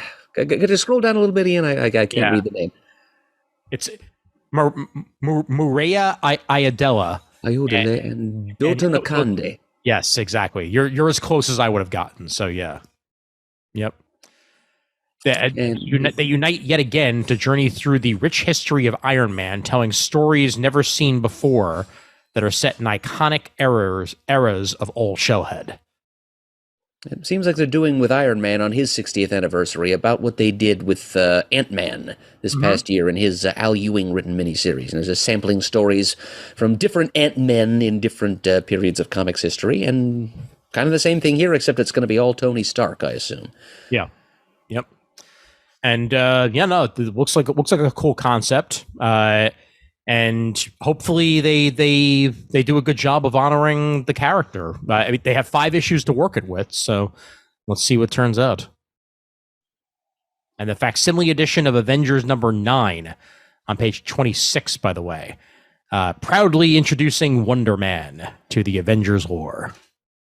Stan Lee and Don Heck. He is supposed to be popping up in a movie at some point, isn't he? I forgot whether it's a movie or a Disney Plus show, but either way, yes, he is supposed to be showing up. I think it might be a Disney Plus show. Could be wrong. Page 27. This is a Marvel Tales. Rick Remender, Jerome Pena, and Pepe Larraz. Definitely a reprint, because there's no way that these guys are working on something new. But It does say it's an original graphic novel, but so it's probably a reprint of an original graphic novel that was released a while ago. Yes, I believe you are correct about that. But this is Avengers: Rage of Ultron, Marvel Tales #1 on page 27. Great creative team either way. Mm-hmm. We find out who the Goblin King is on page 28, or maybe we'll get hinted at it either way. We got Jack-o'-lantern going on here. It's a little bit of everything for Red Goblin. And Women of Marvel on page 29. Melissa Flores and many more, along with Joni Nishijima and a whole bunch more. A nice anthology issue here, all dedicated to the Women of Marvel Comics on page 29. Looks like we got a new Rogue and Gambit 5-issue miniseries on page 30 by Stephanie Phillips and Carlos Gomez. It involves Rogue's foster mother, Destiny, and it appears to have some implications for the status quo in the mutant nation of Krakoa. Fascinating, and love to see it, because Gambit and Rogue miniseries tend to be on the better side of things. And Stephanie Phillips is a excellent creator as well. Pedigree in the X books and also in stuff like Harley Quinn and Wonder Woman. So we'll see how this turns out. But great to see Destiny back. Destiny was gone for quite some time. Yeah, I remember she was kind of the fact that she was still dead was actually a plot point not too long ago in the X books. She was one of the few mutants that the Five didn't want to bring back, and Mystique was not cool with that. No. Yeah, because after many years of them doing their best not to say that they were a couple, they finally straight up said that they were a couple a couple years back. And, it's about damn time, frankly. Yeah, it makes perfect sense. I mean, Mystique's a shapeshifter. She can be male as easily as female, so why the hell shouldn't she have a relationship with Destiny? That is true. Even if she were female all the time, there's no reason why she shouldn't have a relationship with Destiny, because it's 2022. So indeed. Yep. Great throwback cover there on page 31. The original outfits for Gambit and Rogue. Page 32. The excellent #1 of 5. Milligan and Allred back with some ecstatics action. Only this time it's excellent of them. The final half of their mutant celebrity saga. So they're going to close things out after this, from the looks of it. And then page 33, New Mutants Lethal Legion, #1 of 5. Charlie Jane Anders on the writing here, Anid Balam on the artwork. The New Mutants with all the classic thrills. The Shadow King, U-Men, Demon Bears themselves.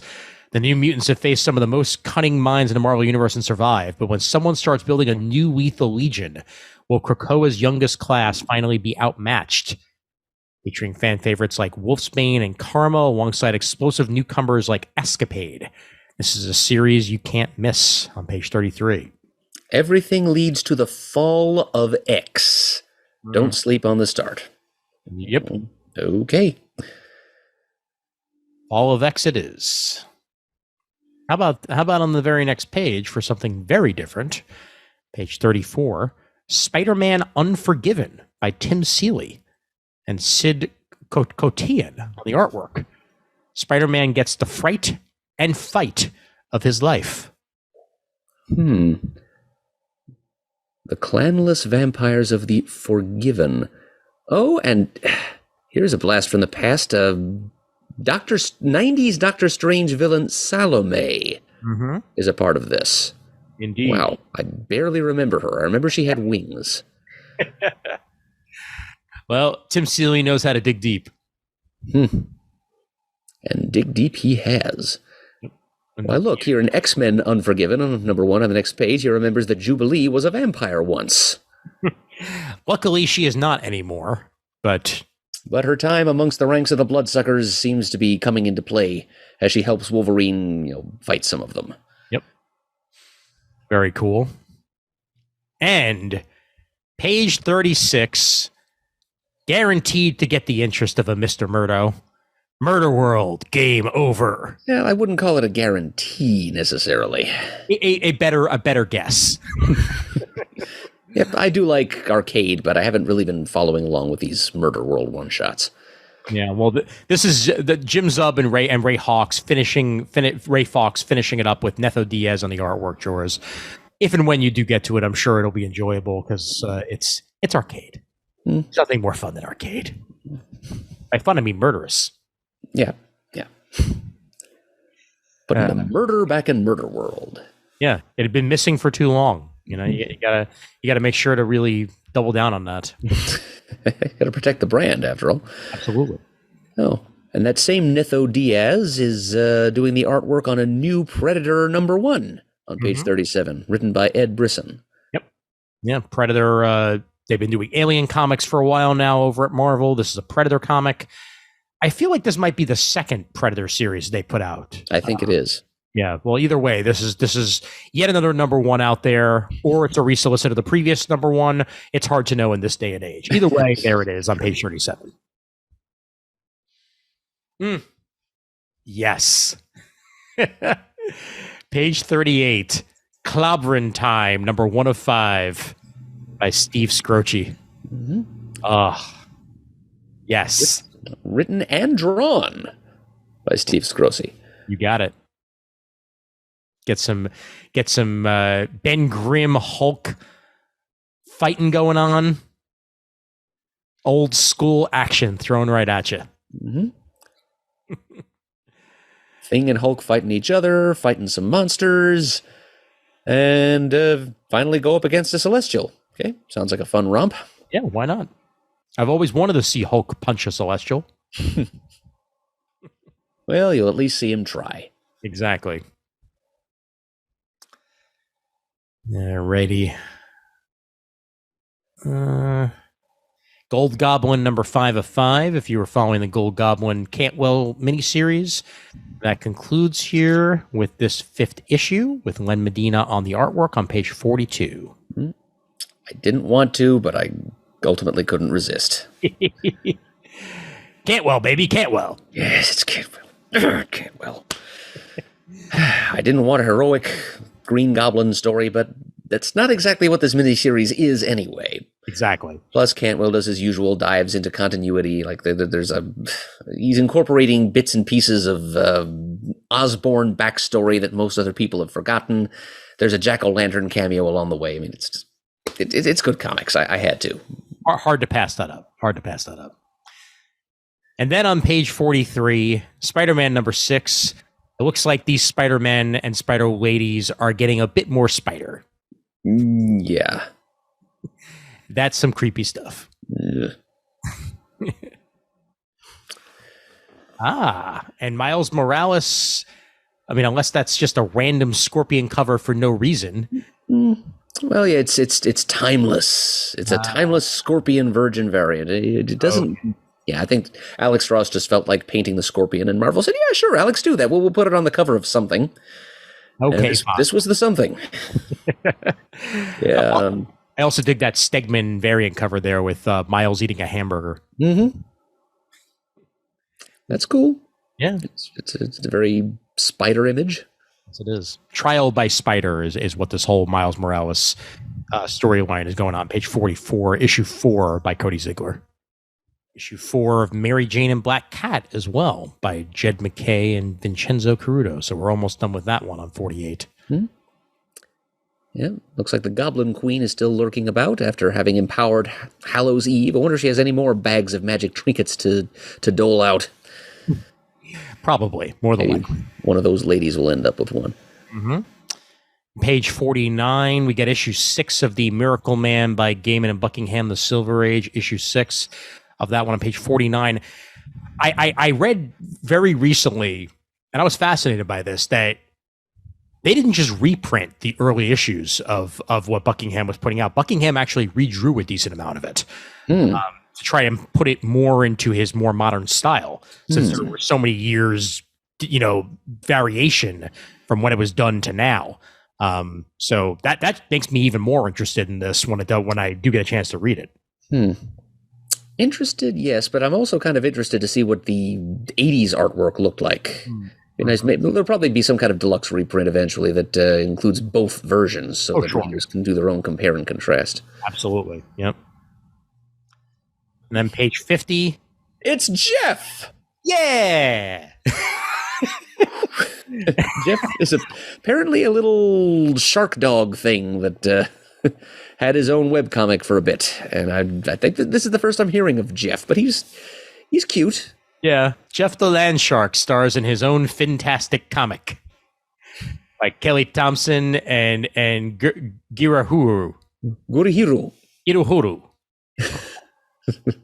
It's Jeff! Yay, it's Jeff. Yeah, Gurihiro draws a pretty cute squirrel girl. Yes. Credit for that. Yep. And a cute Jeff for that matter. Yes. Also a very cute Jeff. Mm-hmm. That is most important. So if you're a funny animal fan, that's basically what this is. This adorable little shark dog scampering around, nipping the ankles of different Marvel Universe guest stars. Indeed. And on page 54, the finale of Extreme X-Men. We know we've all been waiting for it to end. 5-issue miniseries, Claremont and LaRocca, bringing us back to the extreme days, baby. Extreme with an X. Which relatively few people other than Claremont himself have missed, if we're being honest. Yeah. Well, they were in the city of Chicago this time, so at least that gives us a little bit of variation. Yeah, that's cool. That's Kitty Pride country. Uh-huh. Yes, it is. Polaris is going to be in Scarlet Witch number 3. Mm-hmm. Yep. I just picked up the first issue of this Steve Orlando written Scarlet Witch solo series last week, I think. The art is by Sarah Pacelli, and the first issue, if that's any indication, I think I'm going to enjoy this series quite a bit. Orlando, he does characterization well, and he does weirdness well, and he does deep dives for characters, which is also usually a good way to win me over. He wrote a good Quicksilver in that story, which was Scarlet Witch versus the Corruptor. Ooh. Kind of a classic third-tier Bronze Age Marvel villain. And now Polaris is joining in the fun, and the copy refers to her as Scarlet Witch's sister. So somebody out there agrees with us that keeping Scarlet Witch and Quicksilver as Magneto's children remains a good idea. Mm-hmm. Yeah, well, I mean, I know that, like, I did a little bit of research after our episode and went a little bit further into the whole that they're not mutants, they're not Inhumans, that they're something else, or related to like the original Scarlet Witch or something, whatever. But it doesn't matter. They're still Magneto's kids. Enough said. Yeah. Enough said, indeed. Excelsior. Yes. But yes, Polaris, page 57, check it out.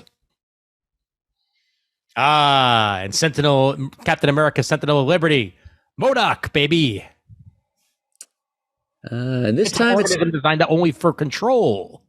All right, so he's moving past the whole murder angle. It's a good look for him. Continues to be written by Kelly and Lansing. Yes, it is. Yep. I like that look. I like that change. A little bit of a different action going on. Yep. He actually has arms that he can use now. Mm-hmm.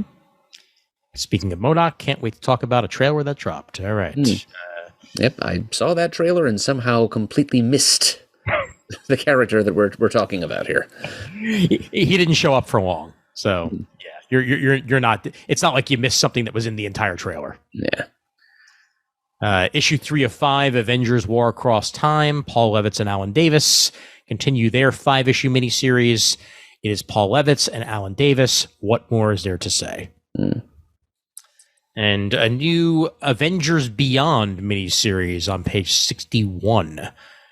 Derek Landy on the writing and Greg Land on the artwork. Mm-hmm. And the Beyonder is back.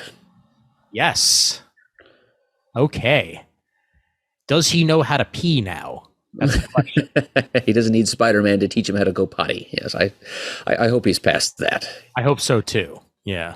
Someone has been manipulating the Avengers for the past several months, altering the very fabric of reality in an attempt to prepare the planet for a threat that could destroy everything. Here, now, this unseen individual is to be dragged, kicked, and screaming from the shadows and into the light, and is revealed to be the Beyonder. Something big is coming for the Marvel Universe. Yeah, nobody drags the Beyonder kicking and screaming anywhere. Yeah. Yeah, I'm sorry. Although I do like the hair dryer that is somehow in between his shoulders as drawn here. Like, I do not know what's going on there. It's almost like the mouth of a fish. Kinda, yeah, like a baleen whale closing its mouth on his head. Yeah. That's a style choice. It's like the gaping maw of the '80s about to consume us all. That's what it is. Pretty much, yeah. Page 61, Avengers Beyond 105. Do check it out. Okay. Wow. Deadpool Carnage. Okay. Page 64. It's Deadpool. It's Carnage. It's both in one. And issue 3 of 4 of Al Ewing's Wasp miniseries is captured by an alliance of their oldest enemies. Janet and Nadia Van Dyne find themselves trapped in a past where a key part of their history, Henry Pym, the Ant-Man, never existed at all. Fascinating. Page 66 for that one. And more of the Joe Fixit miniseries on that same page. Scrolling down, let's head to She-Hulk number 11 on page 72. Brand new arc. So any of you who have not checked out this series, this is a great place to start. As a new villain starts a thieving spree through New York City and ends up face to face with Jennifer Walters. Also, have you noticed that this is LGY legacy number 174? You'd almost think something very special is coming. Well, one can but hope. I guess there's going to be a 175 next month. Probably. And, let us tell you again, if you enjoyed what Dan Slott did with She-Hulk back in the mid-2000s, you will enjoy Rainbow Rowell's run, because it's very much the same spirit. Yes, indeed. Yep. Page 75, Daredevil number 9. Daredevil, please get a shave and a haircut. 2 bits. All right, onward to the Star Wars portion here. There are a lot. Yep, there always are, and I end up buying most of them. But I'm especially buying on page 79, Star Wars: Return of the Jedi, Jabba's Palace #1. Apparently part of a series of one-shots set during the Return of the Jedi span of the Star Wars timeline, because it's 2023 and it's a Return of the Jedi anniversary year. So that's why they're doing this, I would guess. But it's a Jabba the Hutt one shot. It's written by Mark Guggenheim, with art by Alessandro Miracolo, and it's a story set in Jabba's palace. I mean, I adored those short story collections put out in the 90s or whatever, like the Tales from the Mos Eisley Cantina, Tales from Jabba's Palace. This is a tale from Jabba's Palace, but it's in comic form, and yeah, there's no way I'm not going to buy this. Absolutely. And Bye. All part of the 40th anniversary of Return of the Jedi. Yep. Good stuff. All right. Let's head on over into the trades. And start us off with, on page 89, Marvel Age Omnibus Volume 1. So they're reprinting their in-house fan magazine now. Yes, they are. Yep, collecting Marvel Age 1 through 34 and annual number 1. I guess it's an interesting snapshot of that period in time. Look, there's the Beyonders costume, just to show that this isn't something that they just made up. This is. Oh, I know. It's an authentic 80s artifact. Yikes. Yep. But still, this thing in hardcover is going to cost you $125, when I know there are comic shops out there that cannot give away back issues of Marvel Age they have lying around from back then. Agreed. Yeah. So do yourself a favor, go into the back issue bins of your local comic shop that's been around long enough, and you will find 1 through 34 of this for probably less than $34. I mean, the first issue or two might be a little harder for you to find, but almost all of those issues you can find extremely cheap. Agreed. Yep. Well, anyway, it's a cool collection. I'm glad they're doing it, but that is a hefty price tag that you do not have to pay. Omnibus 3 of X Factor by Peter David on the next page, page 90 here. It's on sale all the way in August of 2023. It is currently January, and they are advertising that far in advance. But this is collecting issues 40 through 50, 200 through 232, Thanks Legacy, and 224.1, and Nathan X Factor of this 2005 X Factor series, which was excellent back in the day. Yep, I've just begun to read it, and I'm already regretting all the issues that I declined to buy. Yep. Yeah, and X Factor Investigations was a really unique way of restarting the X Factor series as something very different. Oh yeah, and David did a stellar job with it. This stuff was happening. This particular run was happening, as you could tell by the change in the logo type right around the time of Wolverine and the X-Men, as that was coming out. And on that very same page 89, John Francis Moore, Peter David, Pat Mills, Tony Skinner, Ian Edgerton, and others. Penciled by Ron Lim and a bunch more. Mostly John Francis Moore. I think the other creative teams are because there's like a long crossover included in this collection. There you go. Yep. X-Men 2099 Omnibus hardcover. Yeah. That was some good stuff. Yep, there were some good stories in there. I particularly enjoyed the Halloween Jack character, who's actually mentioned in the solicit copy here. Yep. Yeah. Although looking back on it, I mean, this is not a bad thing. The designs of X-Men 2099 really felt like they were the most imagey of all of the X-Men designs of the time. I don't know if it was intentional or not, but they were definitely shooting for something along those lines. Yep, with the costumes, the names too, Bloodhawk and Skullfire and so on. Yep. Yeah. Not to say that there weren't some great stories in there, because there were. Right. Yep.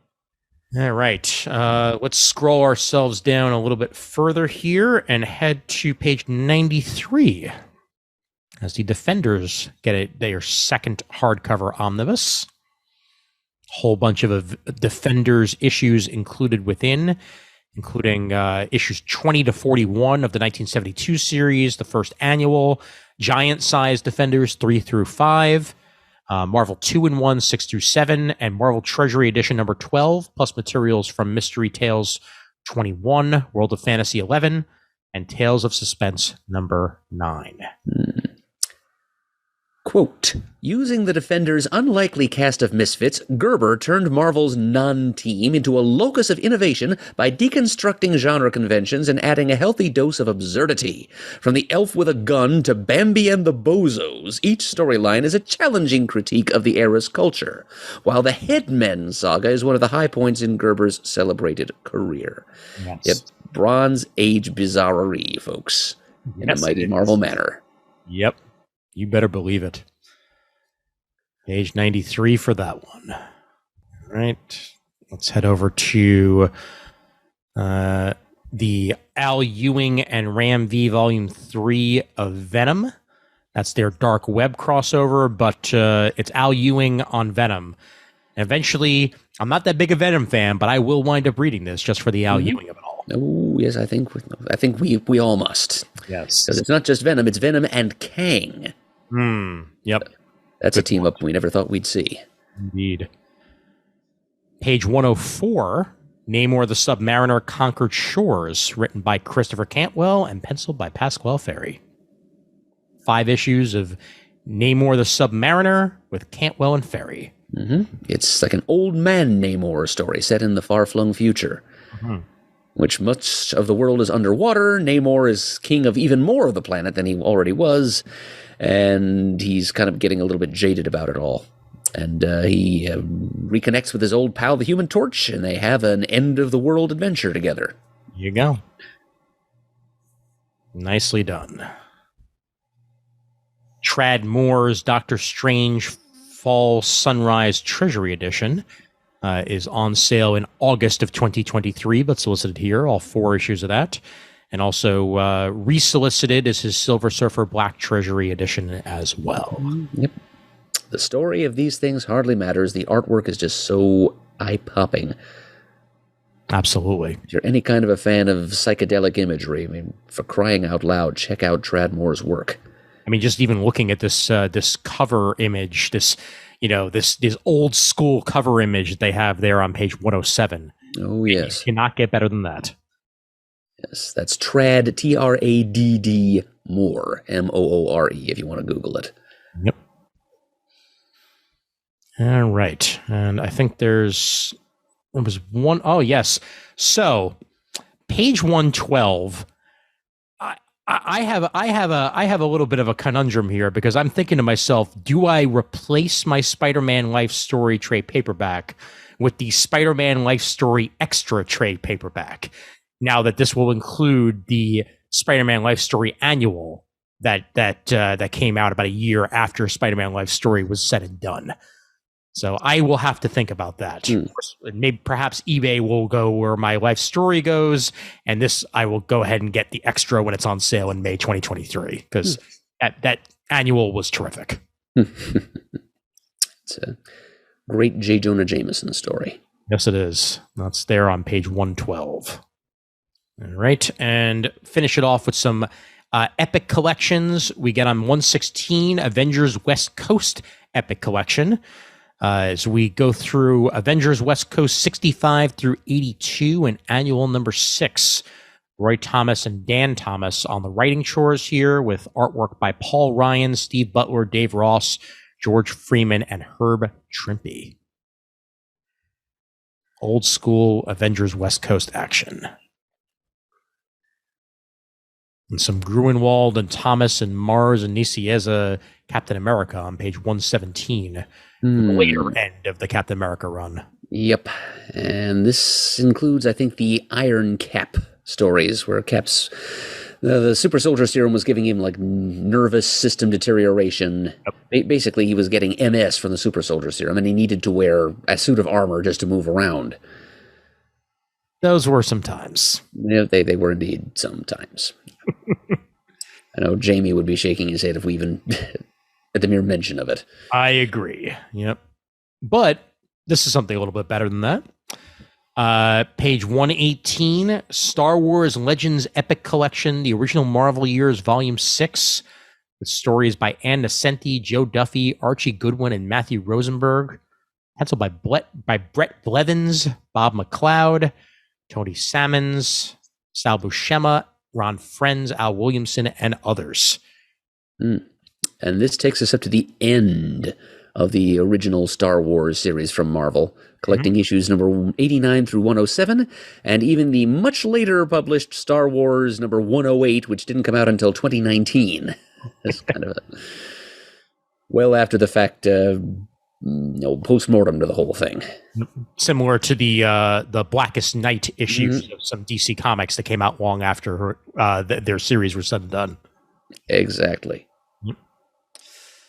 And Crisis homage cover, Thor Epic Collection, even an immortal can die there. or is it just a pure coincidence that's pretty damn close? I'm guessing coincidence. I kind of think this predates Crisis. Okay. All right.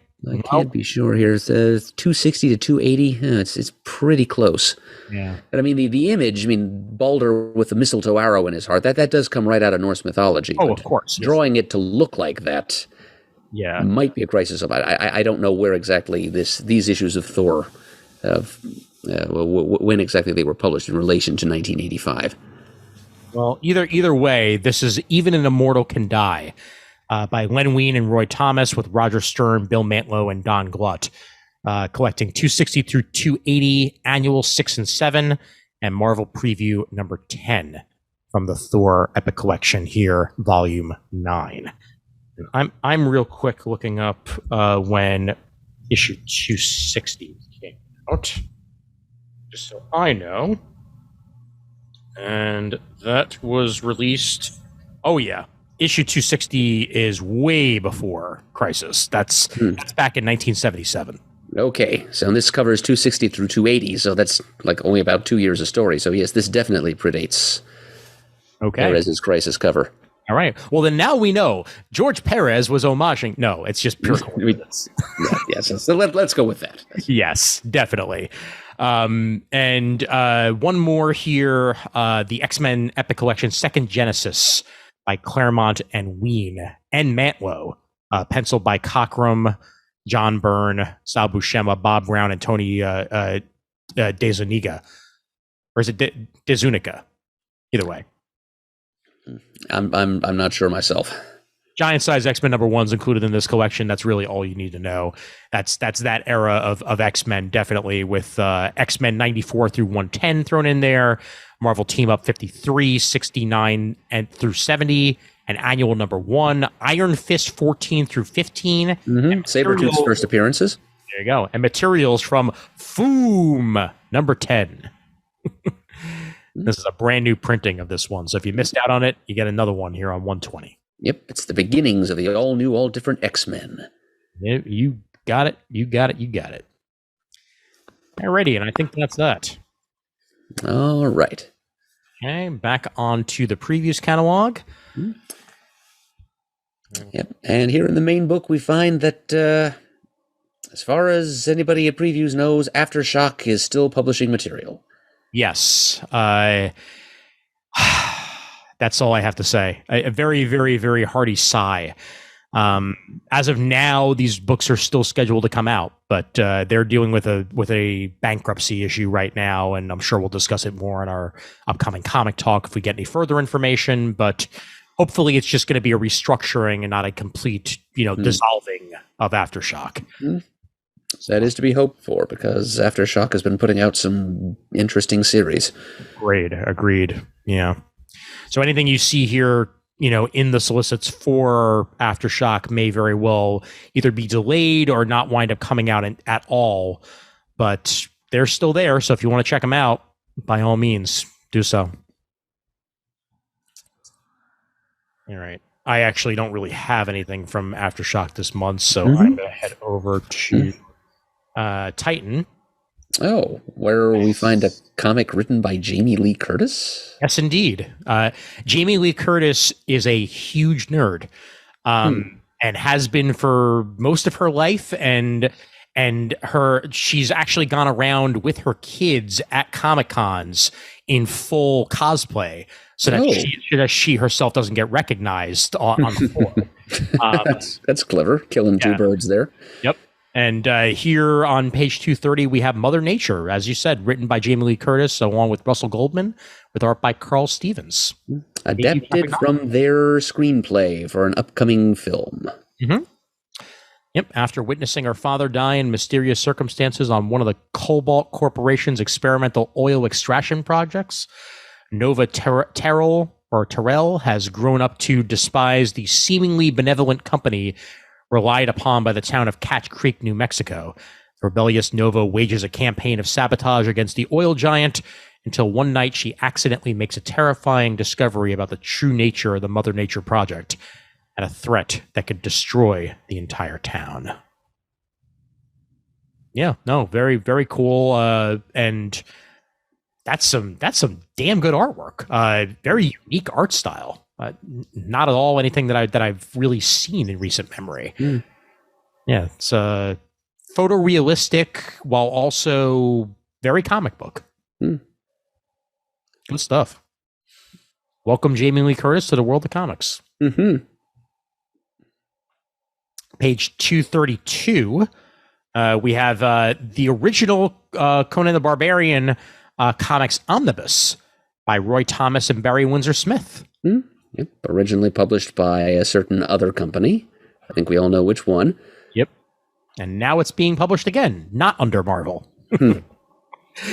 First 26 issues of that, along with Savage Tales #1 and 4. As new edition out there for everybody, and you can see the Conan Comics Group instead of Marvel Comics Group on the top there. Nicely done. Brandon Easton putting out a Kamen Rider 01 on page 234 for any of you Kamen Rider fans. A new Tonkatsu TV show, Kamen Rider 01, coming out. And this is the companion comic book to said thing. Mm-hmm. Yep, collecting a 4-issue miniseries. Yes, indeed. All right. We celebrate the 40th anniversary of Return of the Jedi in Star Wars Insider number 217 on page 239. Exclusive interview with John Knoll, the legendary special effects expert and executive creative director at ILM. And also a Andor Season 1 companion included in there as well. So any of you looking to celebrate Return of the Jedi along with Star Wars, that's a good way to do so. Page 244 out of a Blaze. Savage Garden Omnibus. Nothing to do with the band, just an FYI. But Hyun Suk Lee putting this one out as it's a fantasy romance manga set in 18th century England, in which Gabrielle, an orphan girl from a fallen noble family, befriends a young man named Jeremy, who is rumored to be an illegitimate child of a nobleman. After an incident occurred, Gabrielle must impersonate her friend Jeremy, taking his place at an all-boys academy for nobles, a place that may seem like heaven to others, but in reality hides a harshness and brutality which she could never have imagined. This collects the first. It doesn't even say how many issues it collects. However, first 2 volumes. Mm-hmm. Yep. And I guess if we want to split hairs, this is technically manhwa since it's Korean in origin, but Ablaze doesn't seem to be bothered by that. They just stamp the word manga right on the cover. Very, very good point, and thank you for pointing that one out as well. But yeah, do check that out on page 244, Savage Garden. Great artwork on the accompanying pages. So yeah, good stuff. Okay, look at that homage cover there on 249 for Children of the Black Sun. Yes. All new, all different. Yes, indeed. Okay, Blaze has mostly mid-issue arcs going on here, so gonna scroll on down a bit more. Head into the rest of the from the looks of it. Okay. All right.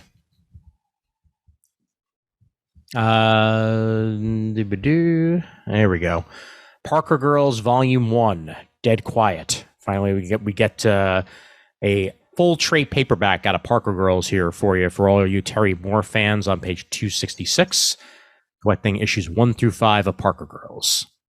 On that same page, AC Comics gives you something very 90s with FemForce number 200. Bill Black, Eric Colley, and no, it's just actually Bill Black and Ellie Colley. So 200 issues of FemForce. Are not very many small press published series that get anywhere near that high in the numbers. So very right. Congratulations to FemForce. Indeed. Page 268 out of Ahoy. Our good buddies over at Ahoy give us The Gimmick by Joanne Starer and Elena Gogo. Hard-hitting action drama written by rising star Joanne Starer. Pro wrestling champ Shane Bryant's ring persona, his gimmick, is forgettable. He's a nice guy, but his secret is more colorful. He has super strength. When he punches a fist straight through his opponent's brain in front of 24 million horrified viewers, everything changes. Yeah, that would change things. Now he needs a new gimmick and a new life. Well, there we go. Something for the superhero fan and the wrestling fan. Yep. The Gimmick 1 of 5 to page 268. Cartoon Puppet Horror Theater. Page 270. It's Muppets, but mature. For fans of the Happy Time Murders, I'm sure there's some of you out there. I'm sure they exist. Horror with no strings attached. Get it? Get it? Let's head further down. Archie Decades to 1960s. Page 277. I like these Decades collections. Yep. Next time they offer a 1950s collection, I think I might go in for that. Nice. Nice indeed. And Betty and Veronica, Friends Forever, Rock and Roll. on page 279. You like Josie and the Pussycats? Well, here's Betty and Veronica doing the same thing. Mm-hmm. Not letting Archie get involved this time. Nope. He could have his own band. Yes, and he does, named after him. Yes, he does. Page 284, we got a new Fearless Dawn book, The Bomb, by Steve Mannion. The origin of Fearless Dawn is finally told out of Asylum Press here. Fearless Dawn's existed for a while now, and now we get an origin tale on page 284. 4-issue miniseries. Good jumping on point for new readers, we're told. Here we go. Page 292. Cullen Bunn and Mike Diodato Jr. give us a new 4-issue miniseries, Red Zone.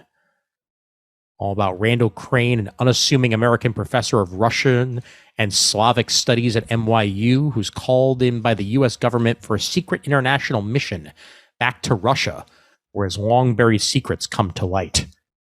So perhaps he wasn't that unassuming after all. He does, however, have a particular set of skills. Mm-hmm. A high-octane tale of Cold War espionage transported to the present day. Okay.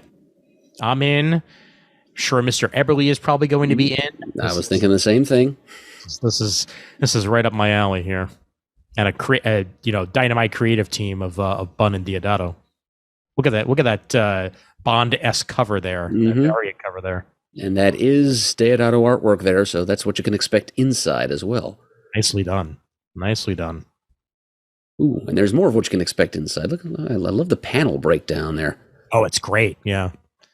Diodato, I mean, I've been a fan of him since the 90s, but just watching his art evolve over the years has really been something else. So much more dynamic and crisp than it's part of a crop of 90s artists whose style has continued to evolve beyond that splashy style over substance decade. Absolutely. Yep. Page 295, Erratic Recharged. Any of you Kari Andrews fans? This collects all 4 issues of that Recharged miniseries by Kari Andrews. The hook here is that Erratic is a teen superhero a la Spider-Man who has a set of powers that work for only 10 minutes every day. So it's kind of like a high-octane Hour Man who has an even shorter window in which to perform his daring do. Our Spider-Man. Mm-hmm. Nicely done. Go down to 298 here and talk about All Talk. Bartosz Steiber and Akusel on the writing and artwork chores here. Raheem is a suburban kid like any other, a good kid, chilling with his boys, hearing the legends of Immortal Al, greatest gangster who ever lived. It's hard not to get stars in his eyes. Raheem starts dreaming of becoming a kingpin, idolizing his local gangsters in the hopes of climbing their ranks. But his friends laugh. They say he's all talk, no action, until one day he sees an opportunity to prove himself. Proving yourself when it comes to gangsters, usually not a good idea. So, yep, crime fiction, what we're looking at there. Most definitely. Out of Black Panel Press on page 298. All right, let's head a little bit further in here. See what we got from yes, here we are. Page 311 out of Comicsburg. Love that name for a company. That's great. Especially the H on the end that resonates with Pennsylvanians like myself. Yep. Beowulf _1. Very different Beowulf, to say the least. Yeah. Not the one you read in English class. No. Grant Lankard on the writing chores, and Antonio Brandau and Grant Lankard on the artwork chores. 13-year-old girl learns that her cat has magic powers when they have simultaneous visions of a dragon waking from a 1,000-year nap. Their plan is to seek out the reincarnation of the legendary warrior Beowulf to face off against the dragon, but unfortunately he's more 30-something slacker than Dragon Slayer. Oh man, this sounds like it was made for 1996 syndication on WPIX. Yep, I can see it. Yeah, but I'm down. This sounds like a lot of fun. Mm-hmm. Yep, Beowulf on page 311. Yep, I think they had me at Magic Cat. And then on that very same page, The Edge by Marvin Wynn and Mark Louis Voigtkenclat. Infected by the super steroid The Edge, living on the edge, Revenant is on a rampage to eliminate Richard Tadabel. Can the strike team placed between them stop Revenant, or will they all spread the infection of the Edge further? On page 311. All right, let's get a little bit further down into the catalog here and bring us to page 322. Fair Square Comics had me with their full page advertisement here for Beyond Topia Legends. This is the beginning. The end is the beginning here. This is the 3-part miniseries. The last batch of stories from the Mystic Universe, as the end is only the beginning for Beyond Topia Legends. So if you haven't checked this out, it will be collected soon. But this looks like a cool premise here. Issue is packed with 5 more legendary stories, plus a secret epilogue drawn by series mastermind Brian Valenza himself and co-written by Henry Barajas. After you read this issue, you'll be left wanting for more, and we might give you that. Yeah, don't think I remember seeing the first 2 issues solicited in any place. Yeah, that's more why I'm like, wow, this really jumped out at me, and I'm like, wow, where were the first 2? Looks like it was produced by Indonesian creators. Very cool. So, a bit of internationalism here. Absolutely. On the next page 323, also out of Fair Square, Ultra Laser, Saving Their Planet One Gem at a Time, by Pauline Gerard and Maxence Henry. It's all about Planet Topoi, where everything's been peaceful for a long, long time. People and magical creatures have been living in peace for generations, but danger comes from space. Do they want the planet's natural resources? Yes, but they also want the King of Beasts, the supreme being that ties everything on this world. So, a lot of action going on page 323 for Ultra Laser, Saving Their Planet One Gem at a Time. Nice middle grade graphic novel there. For something very, very different, page 324, Ms. Davis. The follow-up to their best-selling graphic biography of Muhammad Ali, the acclaimed writer and artist duo tell the dramatic story of black activist, professor, and prison abolitionist Angela Davis by Sybil Delacroix and Amazian. Ms. Davis on page 324 out of Fantagraphics. And then Nudism Comes to Connecticut. Another grabber of a title for you. Fascinating graphic memoir, yeah, to say the least, of optimism, debt, nakedness, and real estate scheming. This solicit doesn't go where I think it's going. Yeah, and it's a historical true story, too. Yeah, wow. In the 1920s, Frank Mallet envisioned creating utopian communities of bohemian émigrés and artistic intellectuals. With the crash of 29, his enterprises seemed doomed until he discovered a growing interest in nudism. Wow. Okay. Wow. I mean, I like these things based on real life, and this is certainly that. And I sure as hell have never heard of this story before. John and Susan Buller bring us Nudism Comes to Connecticut. Very glad I found that. Well then. And of course, the same company that made that also made Walt Disney's Mickey and Donald For Whom the Doorbell Tolls and other tales inspired by Hemingway. Mr. Mouse, my name is Ernest and I'm a journalist. Says the dog man standing at Mickey's door. Oh, my Fantagraphics. Good old-fashioned Mickey and Donald stories, 326.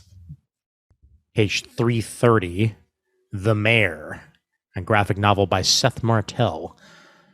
While she battles her own demons during the day, Indigo's nights are haunted by something much darker.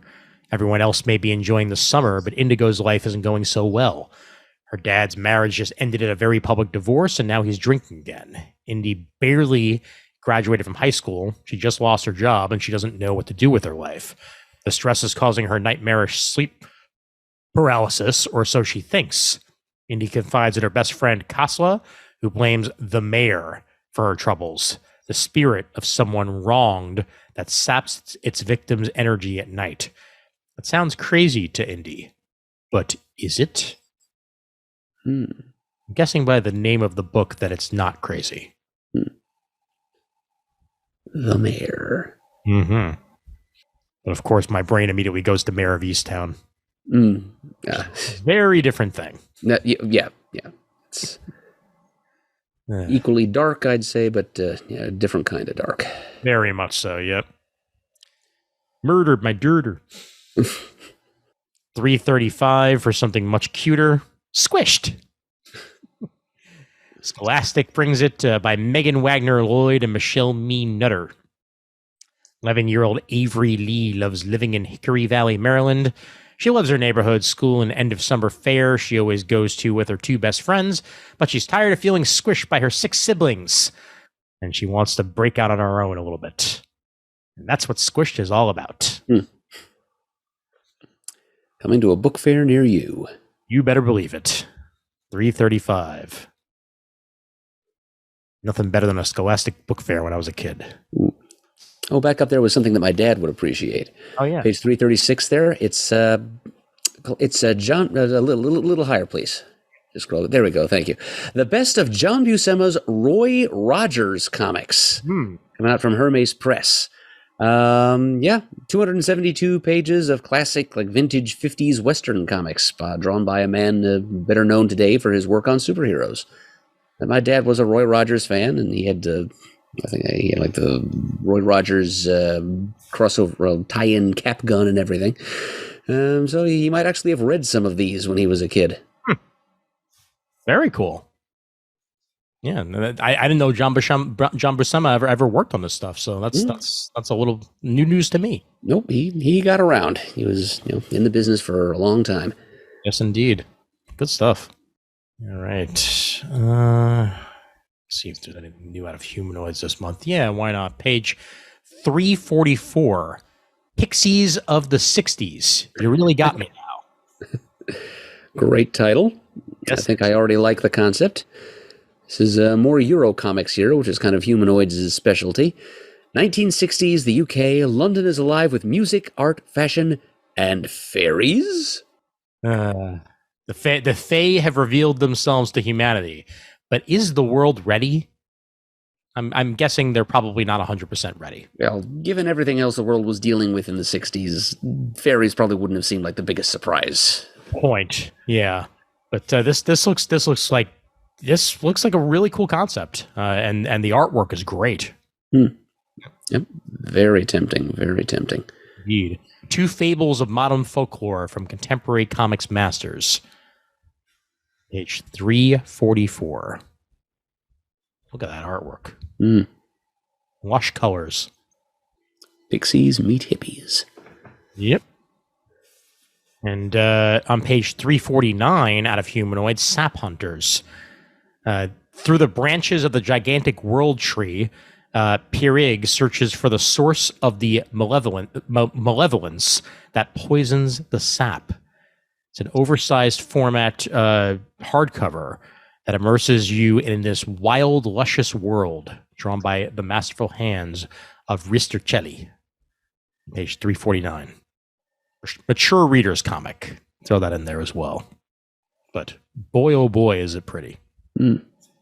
Oddly, the first thing I think of is just imagine Stan Lee creating the Green Lantern.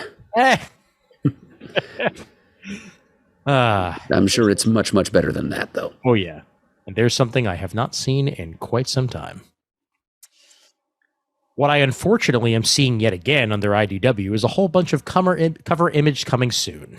And that is the norm at this point, unfortunately. But we do get on page 354, Teenage Mutant Ninja Turtles Usagi Yojimbo, Where When by Stan Sakai. So a TMNT crossover between Ninja Turtles and Usagi. Yeah. And the whole thing written and drawn 100% by the master himself, Stan Sakai. Can't get better than that. And there's a Deep Space Nine series starting up by Mike Chen with Angel Hernandez on the artwork chores. Star Trek Deep Space Nine Dog of War #1. An extremely rare purebred corgi from Earth makes its way aboard Deep Space Nine when Quark cuts a deal to procure it for a high bidder. That is just so Deep Space Nine. It works beautifully. A purebred corgi. That's a Deep Space Nine thing, huh? Well, just in general, Quark getting a hold of things that he shouldn't get a hold of. That's okay. That is very Deep Space Nine, and also like one thing that they play all the time. Well, not play all the time, but one thing that's referenced more on Deep Space Nine than any of the other Star Treks is baseball. So you can't get more American than, or U.S. or even Earth than, baseball as a pastime and corgis as dogs. So, there you go. Enough said. Okay. 354 for that. So do check those ones out. And then there's a Miracle Man Artifact Edition that IDW is printing by Gary Leach and others on page 355. So those early Miracle Man stories, back when it was still Marvel Man, all out there for you. And Al Williamson's Star Wars The Empire Strikes Back Artist Edition is an essential item this month. Archie Goodwin and Al Williamson's Star Wars The Empire Strikes Back hardcover on page 355. Has some beautiful visuals. 358, Toy #1. Brett Murphy and Wilson Gandolfo from the crazy creators of Paranormal Hitmen, now in development as a TV series, comes the wacky new all-ages series Toy. Follow the adventures of Rockledge's greatest inventor, Toy, as he and his pals deal with the evil Lily Buttercup and her gang of mutants. The evil Lily Buttercup. Once again, words that you don't expect to say are sometimes words you wind up saying. Once again, 358. 360. This is an award winner. Anthony Del Coy and Farmindo Azim bring you I Escaped a Chinese Internment Camp. Winner of the 2022 Pulitzer Prize for Illustrated Reporting. Pulitzer Prize, people. Indeed. Yep. This is the true story of Zumrat Duat, a mother of 3 from the Xinjiang Autonomous Region of China, who was arrested and sent to a detention facility for women where she endured brutal living conditions and beatings. That was just the beginning of the troubles for Duart, who, with her husband, would soon hatch a plan to escape the country. Harrowing, evocative, and important story that will enthrall and enlighten readers worldwide. That is some very, very deep and powerful and meaningful stuff right there. And it won a Pulitzer for a reason. So well worth your time. Well worth checking out at page 360. Give it a serious look. Mm-hmm. And for fans of Pink Floyd, on that very same page, an art book of Pink Floyd The Wall. Wow. Very cool. $200, though. Less cool. Yeah. Like the artwork on page 366. Don't Spit in the Wind. Great title, too. One man's trash is another man's living.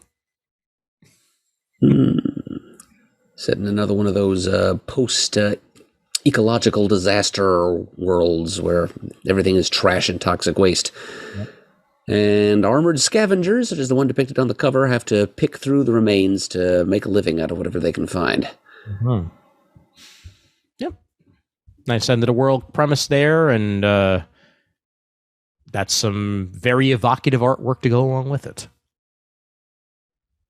366 and 367.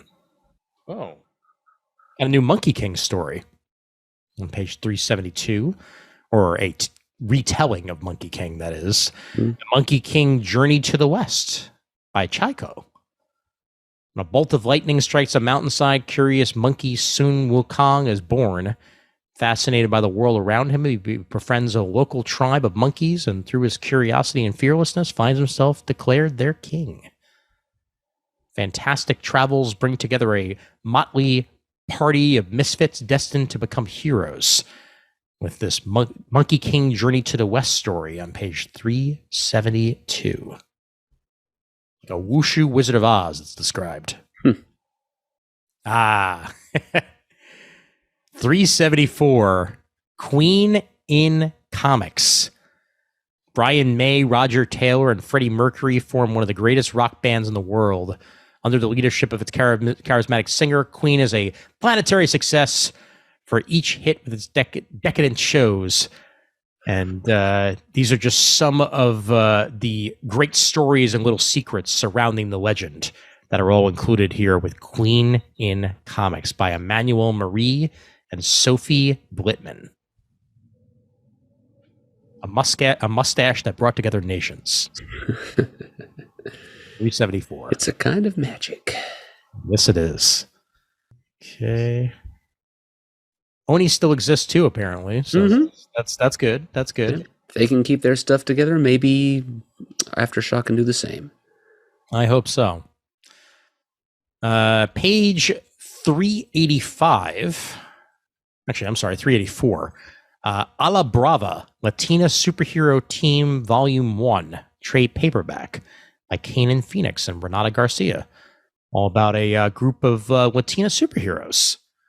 The controversial Fair Share Bill, a bill to tax the billionaires, gets presented to Congress. Females in political power mysteriously start dying. He labels it as accidental deaths. Let's get those quotes going. But Muneka has her suspicions, so she bands the superheroes together and has them stake out the possible suspects, billionaires. And we go from there. Out of Phoenix Studios there. A la Brava. Very cute art by Renata Garcia. Very much so. Okay. Let's see if there's anything before we get to our usuals. 389, Pandora Perfect. Roger Landridge. And Brett Parson on this one. Not your regular babysitter, to say the least. Oh, apparently it's what if Mary Poppins were a criminal? That's Yep. Interesting idea. It's the breakout star of 2000 AD's acclaimed Regins specials. Pandora swindles, cheats, and lies her way to infamy and riches in this hilarious collection of Pandora Perfect. Yeah, you're right. It is basically a villain Mary Poppins. All for it. Yeah. Well, especially if it's emerging from the mind of language. Of course, yeah. And Rocky Pond Books brings us more of the Meltzer and Iliopolis combinations. I am Albert Einstein. I am Harriet Tubman. I am Sacagawea. And I am Temple Grandin, all presented on page 390. Kids' books by some of the best creators in comics. Granite State Punk. 393.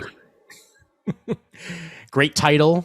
Travis Gibb and Patrick Buemeyer are the minds behind it. It's all about Zeke, who's just gotten released from prison and is now living in the last place he ever wanted to be, his dead parents' house. For years, he traveled to drown every ounce of his memories of this place and his messed up childhood. But Zeke is now forced to confront it and the revelation that his past is filled with the occult, punk rock, dark magic, and his connections to the New Hampshire's most historic landmark, the Old Man of the Mountain. So there you go, all you New Hampshire geeks out there. Finally, you have your very own occult-tinged punk rock comic book. Clearly, you've been waiting a very long time for that. Mm-hmm. So long that the Old Man of the Mountain crumbled in the meantime. Yes, actually, unfortunately. All right, $3.95. I'm not even going to explain this, but I'm just going to say the words unicorn vampire hunter, and I'm going to let you guys look into it. Mm-hmm. Caleb Palmquist and Daryl Toe. It's called Unicorn Vampire Hunter. What other information do you actually need? I don't need to read anything. I feel like I have all I need to make an informed decision. Exactly. It's a vampire hunter and there's a unicorn. Whatever. That's it. $3.95. I mean, if any mystical creature has a sharp thing as part of its anatomy, naturally it's going to use it to stab vampires. It writes itself. It just makes perfect sense. It really does. All right, page 405. Zombicide Day 1. This is the third issue of this, but I just need to point out cover B and the baseball bent on the whole zombie fighting going on. That is a great image, and it has me interested in the whole damn thing because of it. It's apparently a game, which has now become a comic. So, okay. Zombicide. Zombicide, page 405. All right. I think I'm heading to tomorrow's unless I find anything in between. We're almost there now. You know what? One more. 413. Paul Cornell. Mm-hmm. The Witches of World War II. Inspired by a true story. Interesting. This magic kills fascists. In the darkest hours of World War II, Darlene Valiente, a junior intelligence officer, 20 years old and already a war widow, is approached by a British general who tells her he knows she's a witch and that's how she can best serve her country. Paul Cornell has done it again. Oh, and he's weaving in Aleister Crowley. Mm-hmm. Yep. Well-known Satanist and self-proclaimed most evil man in the world. Yeah. And shockingly, not available in Germany. But yeah, Chris, if you're listening, you should be paying attention to this one too. Definitely, out of TKO Studios on page 413. Absolutely the case. All right, onward we go to tomorrow's. We begin on page 415, Destroyer Duck Graphite Edition by Steve Gerber and Jack Kirby. Wow. Steve Gerber was embroiled in a lawsuit against Marvel Comics back in the 80s over ownership of Howard the Duck, and to raise funds, Gerber asked Jack Kirby himself to contribute to a benefit comic titled Destroyer Duck. Kirby did so, and this is what we got. Now it's available in Graphite Edition out of tomorrow's. That is something else. Wow. Also included are select examples of Alfredo Alcala's unique inking style over Kirby on the original issue, Gerber's script pages, an historical introduction by Mark Evanier, and an afterword by Buzz Dixon. That's something, man. Yep. Kind of sorry that it needed to exist, but... Yeah, I know. I hear you. Yep. Well, I'm glad it's preserved, and I'm glad that it's being re-released like that. Then on the very next page, page 416, we get back issue 143 with a Neil Adams tribute. This one celebrates his Bronze Age DC Comics contributions, in-depth Batman and Superman interviews, Green Lantern, Green Arrow 50 years later, Neil Adams Under the Radar, Continuity Associates, a Rough Stuff penciled art gallery, Power Records, there we go, and more. Good stuff indeed. All right. Job well done, tomorrows. You've done it again. Okay. And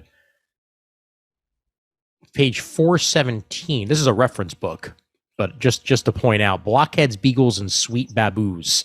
New Perspectives on Peanuts. Excellent title.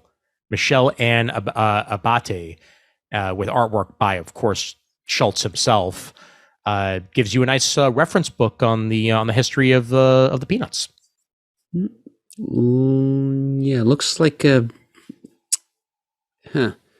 work of scholarly analysis, I'd say here. Similar to what Crucy did with his book not too long ago. So, yep. Yeah, nice reference material. Yep. Chapters, that looks like there's chapters devoted to each of the main supporting characters here: Charlie Brown, Snoopy, Lucy, Franklin, Pigpen, Woodstock, and Linus. Nice. Very cool. Good stuff. Frankly, shocked there's not a Schroeder chapter, at least. Maybe there is, and they just don't reference it. Could be. Yeah. Well, either way, 417, get your peanuts on.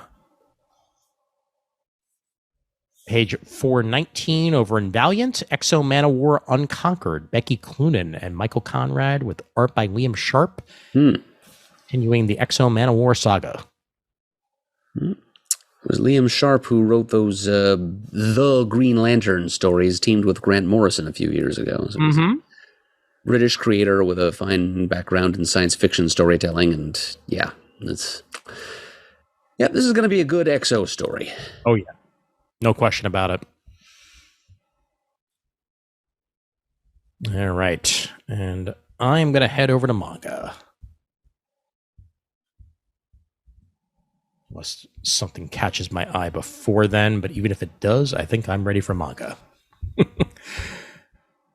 Ready? Wow, this end of the book is longer than I feel like it used to be. Okay, we've made it to manga. Am I in manga? Yes, I am. Yes, you are. I haven't seen my advertisement, but oh well, it's just not there right now. Okay, maybe they just don't want to advertise them anymore. Kind of overstayed his welcome. That's true.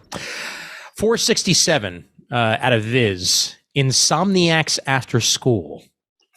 Volume 1, story and art by Makoto Ojiro. It's a slice-of-life school drama about two teenage insomniacs navigating school life and insomnia while having nighttime adventures. Soothing story for readers seeking a similar escape and soon to be an anime. Can't sleep. The anime will eat me. Nighttime adventures. Yeah, no, it's a cool concept. For anybody who can't sleep, this is going to be right up their alley. And speaking of Naruto, 469, the ninja adventures continue in these stories featuring the characters of Naruto and Boruto and Naruto's story. And this is the final volume. Third and final novel in a trilogy that begins with Naruto Kakashi's story. So this is a full paperback novel in the Naruto history on page 469. If you're into that, check out the previous two.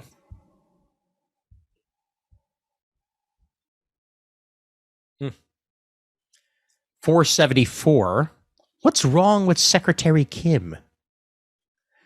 Vice Chairman Young-Jun Lee and Secretary Miso Kim have been the star duo of their company for 9 years until Miso suddenly decides to quit. But Young-Jun is smart, rich, and used to getting what he wants, and he wants Miso to stay. So when he discovers she's leaving in order to find a husband, the only logical way to keep her at his side is offering to marry her? Too bad she's just not into him. Yes. Well, shucks. Yep. If she were, there wouldn't be a central conflict, and this would be over real quick. Exactly. And then we wouldn't have to wonder what's wrong with Secretary Kim. Or page 474 for that one. And I'm going to try to find one more title and perhaps try to find the most anime of names I can possibly find in the process. Let's see. Not enough things involving food this month. Unfortunately. That's what I'd be going for. Ah, yeah, here we go. Page 488. Even dogs go to other worlds. Life in Another World with My Beloved Hound, Volume 1. Ordinary salaryman Takumi works a grueling job, but he can get through it because he has Leo, his beloved puppy-sized Maltese, waiting for him at home. One day, Takumi wakes up in a fantasy world, and right in front of him is an enormous wolf. Wait, could this gigantic creature actually be the once little Leo? With the help of a mysterious new magic skill, Takumi will do his best in this world to make a better and more relaxed life for himself and his furry best friend. Page 488. A boy and his dog. In fantasy realm. Better yet. Mm-hmm. And I believe that is that. And since you didn't read the rest of the book, then we're not going to be tempted by things to buy. Oh, darn. I'll just have to ensnare you all next time. Yep, that's the way it goes. That's the way it goes. But yes, I believe we have shot our bolt, and it was a job well done as a dynamic duo this time around. Yep, we've done the home office proud. And shock of shocks, it took us just as damn long as it usually does. It always does, yeah. Well, thank you very much for joining me, Murd. It's been appreciated. Thank you very much, listeners, for joining us and for donating to us. Patreon.com/Comic Geek Speak. You guys are the best, and you continue to be the best. Alrighty. So, since there's just the two of us, one of us is going to have to be Shane. Nope. That person is you. I'm poised and ready. Okay, excellent. Let me get that end credit music going. And go. If you'd like to send us an email, the address is comicgeekspeak@gmail.com. We'd love to hear from you that way. Or if you'd rather call us and let us hear your voice, you can leave a voicemail at 267-702-6642. You can like us on Facebook, and while you're on Facebook, you can also join our Comic Geek Speak supergroup, where you can leave feedback about this and many other episodes, or start discussion threads about a variety of geeky topics, your choice. You can go to thecomicforums.vanillacommunity.com, which is our original online forum, and do pretty much the same thing there. You can go to youtube.com/comicgeekspeak, where you can find video versions of all of our recent episodes, including this very one. Follow along with visual aids as we go through the previews catalog. It's a real enhancement for a lot of the different types of topics we do, especially the previews episodes. You can also follow us on Twitter, where our handle is @ComicGeekSpeak. We'd like to give a special thanks, as always, to everyone who has supported the show monetarily. We truly appreciate it, and the show would not be what it is today without your support. And as always, we are uniting the world's mightiest heroes, one listener at a time.